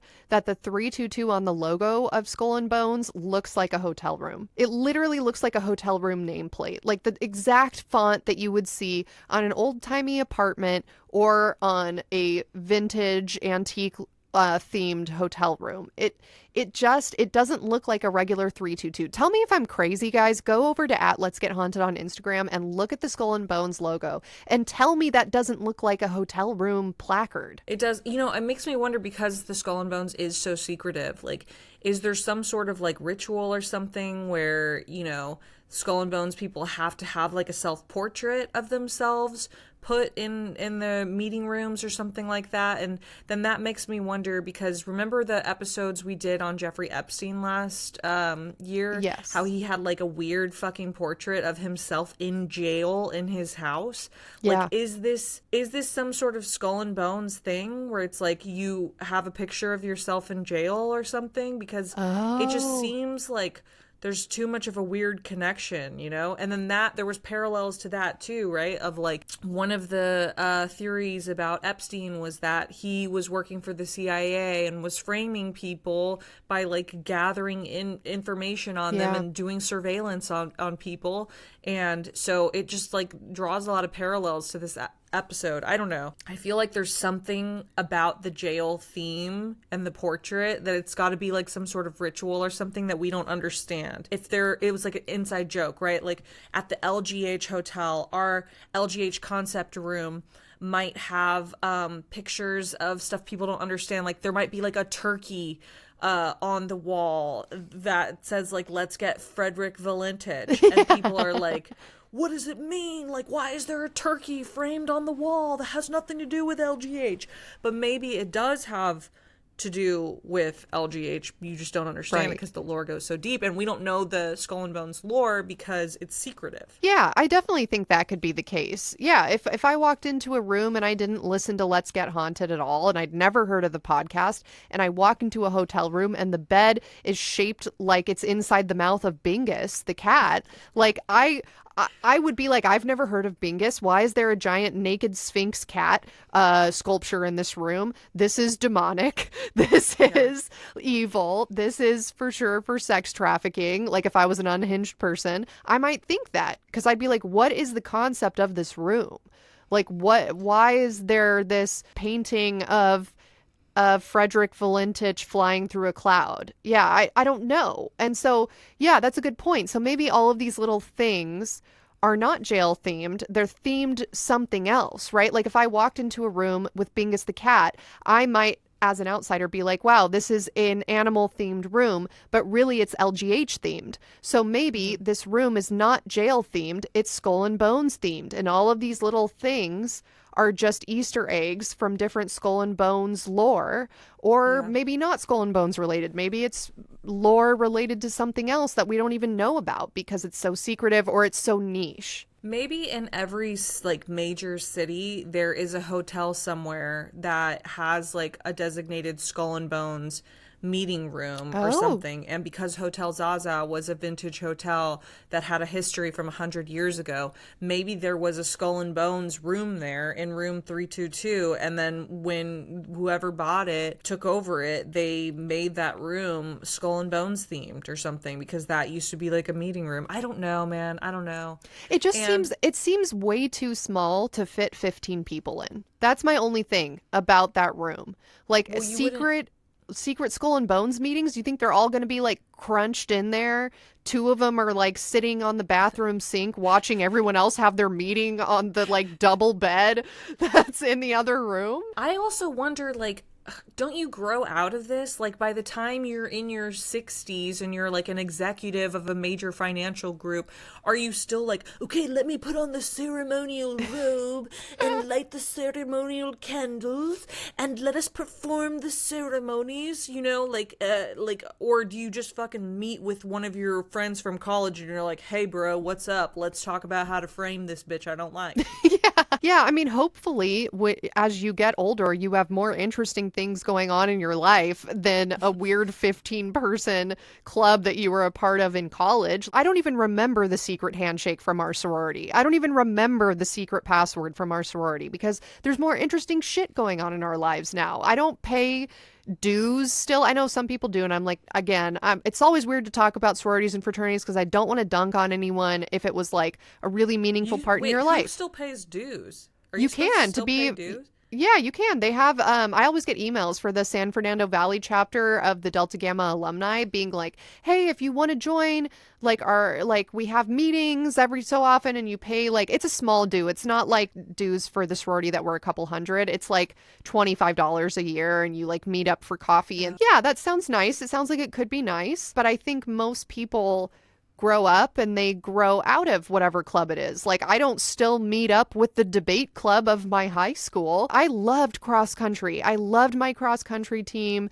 We used to do all kinds of fun team bonding stuff when I was in high school. And then, you know, a couple of years into college, when people came back for Christmas, we'd still meet up from time to time. But now as an adult, I don't do that anymore because you're busy. You got other things going on. So even something you look back at really fondly, if Skull and Bones was a very fond time in your life, it's hard for me to imagine being an adult where you have so much money and influence that you own a hotel and you can buy a room in the hotel and you can decorate it how you want. Like, that's weird. That's like weird for someone to still be doing that, which makes me think it must not just be a club. There must be some other angle to it that we just don't understand that involves the power and influence. That hotel, I feel this is just could just be me being prude, but I feel like sex, specifically swinging, seems integral. Like, it seems like a lifestyle hotel. Like, I know people who are part of the swinging lifestyle, and that's what they call it. They call it the lifestyle, and they say, oh yeah, like, it's a lifestyle hotel. I feel that that's got to be part of it. And to your point where you're like, you know, once I became an adult, I don't do the same shit that I was doing in high school or college. Agree. But when I go back home to Oklahoma or Texas, like, most of my friends from Oklahoma have either lived in Oklahoma or they moved to Dallas because it's like Dallas is like the New York of Texas. They are still doing the same shit. They're still going to the same bars. Most of them are like borderline alcoholics. They're still going to the same football games. They're still staying at the same hotels. They're still hanging out with the same people. And it is like camaraderie, and that's beautiful. I love that for them. Like, they're still doing the same ski trips every year with the same people. I think it's like a beautiful thing. Not for me. Like, I couldn't get further away from Oklahoma. You know what I mean? Like, I could not change my life enough. I wanted to be someone completely different. But there's a lot of these people who just do the same shit. And like, to them, the dream is just like getting drunk with your friends from college and going to the lake until you're like too old to do it and like die of a heart attack on the lake, you know? So maybe it has something to do with that. Is like, yeah, like this is still relevant. Like it's still fun for us to go out and be bonesmen, or it's still fun for us to like party and have sex and like here's some Cialis, like let's get fucked up. You know what I mean? Yeah, it's crush a Cialis and snort it, and then show your fellow bonesman your bone, and then let's go pound some brews on the lake and die of heart attacks with our boners. Yeah, it's right. Like let's watch some Chris Angel and the That's Entertainment suite, and while we're snorting Cialis.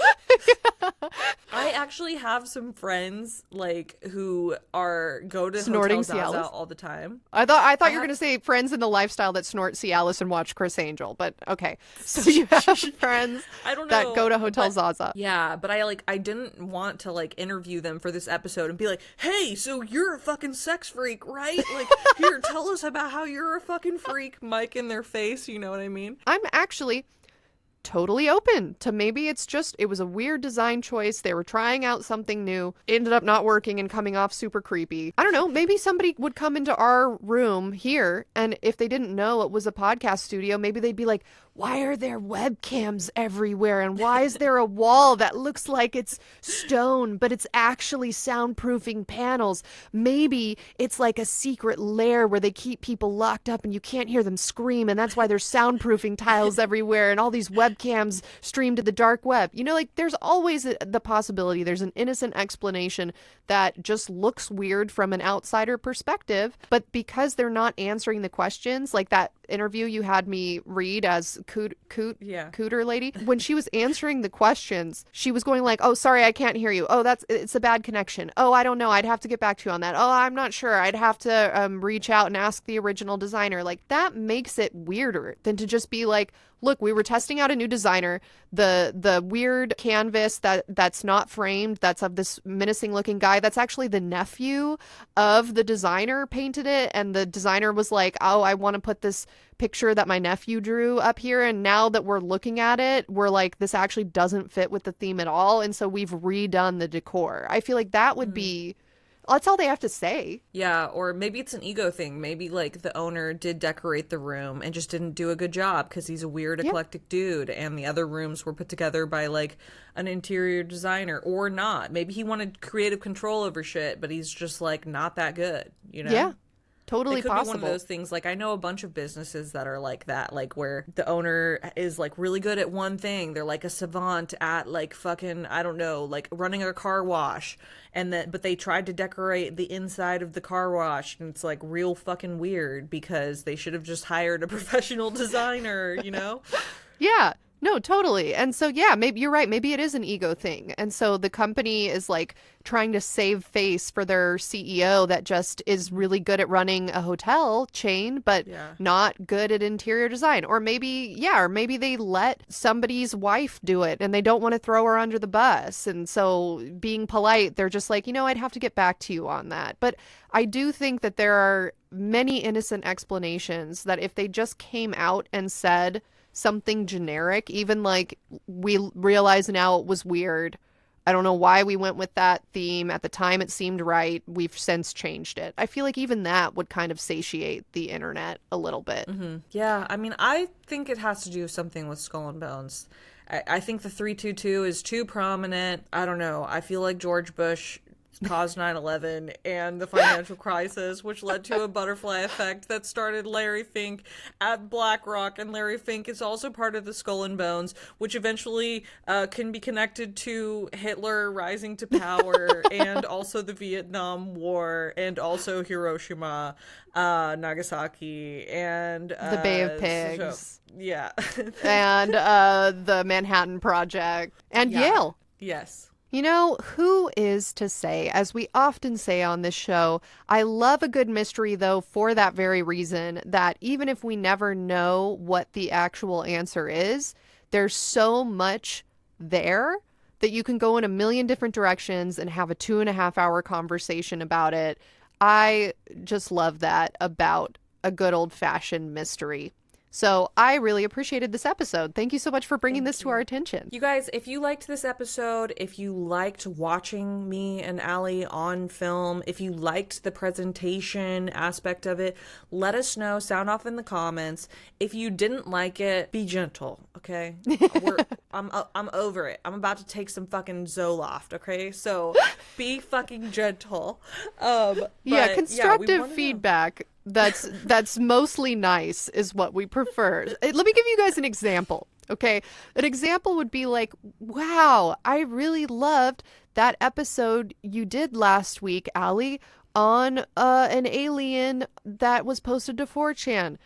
In the future, I would love it even more if you could incorporate a PowerPoint presentation. Okay, there we go. That's a great example of constructive criticism. Now take that advice into any future episodes that you want to give us advice about. Thank you guys so much for being here for my first episode of the season. If we like the PowerPoints, I'm going to continue to do them. I want to know from you, Allie, did you like the PowerPoint? Did you like it better than just reading?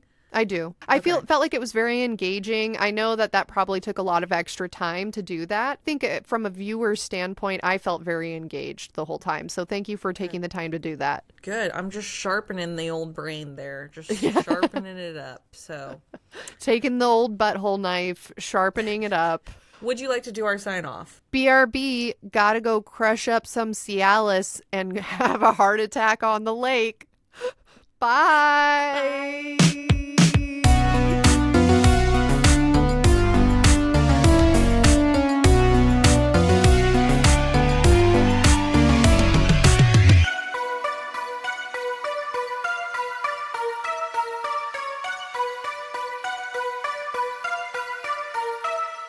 Hey Haunties, it's your girl, Nat. I've got the RSV, so I'm not feeling too great. The voice did not make it through the edit of this episode. As you can see, my nose has been rubbed raw from tissues, which is why I'm so thankful to you guys for supporting LGH. Let me put on my show business face. Hey Haunties, it's time for closing credits. This year, we are shouting out our Patreon donors 2 months after their initial donation and continuing to shout them out each month their subscription is active. That means that this month, which is February of 2025, we are finishing up shouting out our donors from December of 2024. If you would like to become a donor, head over to patreon.com/letsgethaunted. Sign up now for tier 1 or tier 2 to hear yourself shouted out on a future episode. Right now, our pinned post on the Patreon is a video you can watch explaining exactly how these shoutouts work, and for a limited time, you can sign up for the annual subscription where you shout yourself out and get 12% off the entire year? Whew. This week, we'd love to give a heartfelt shout out to @Fredo, Abby J, Abby T, Abigail A, Ace G, Amy T, Al F, Alana E, Elena, Alaya, Alicia L, Alessa M, Alicia, Alex JG, Alex T, Alex W,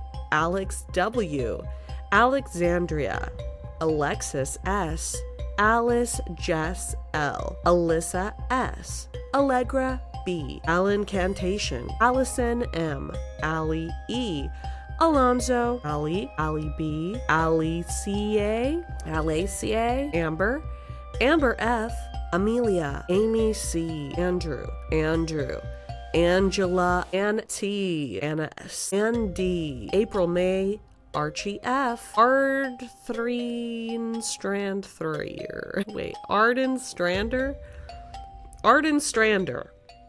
Ariel R, Ari, Artsy Starkey, Ashley D, Ashley J, Ashley W, Athlete's Mouth, Aubrey, Auburn R, Bambi, Barb I, Bia, Bear Rider, Beatrix, Beck, Bella Q, Benjamin S, Berkeley B, Bethany W, Billy R, Boob 420, Boob 42069, Bookstriff Managed, Bradley M, Brandy B, Bree Bingo H, Brianna L, Brianna Brett B, Bree E, Brianna, Brianna C, Bree P, Brielle, Brittany S, Bronal. Is it bro anal or Bronal? Is that your real fucking name, dude? Bro anal is your name? Bro anal is your name, guys.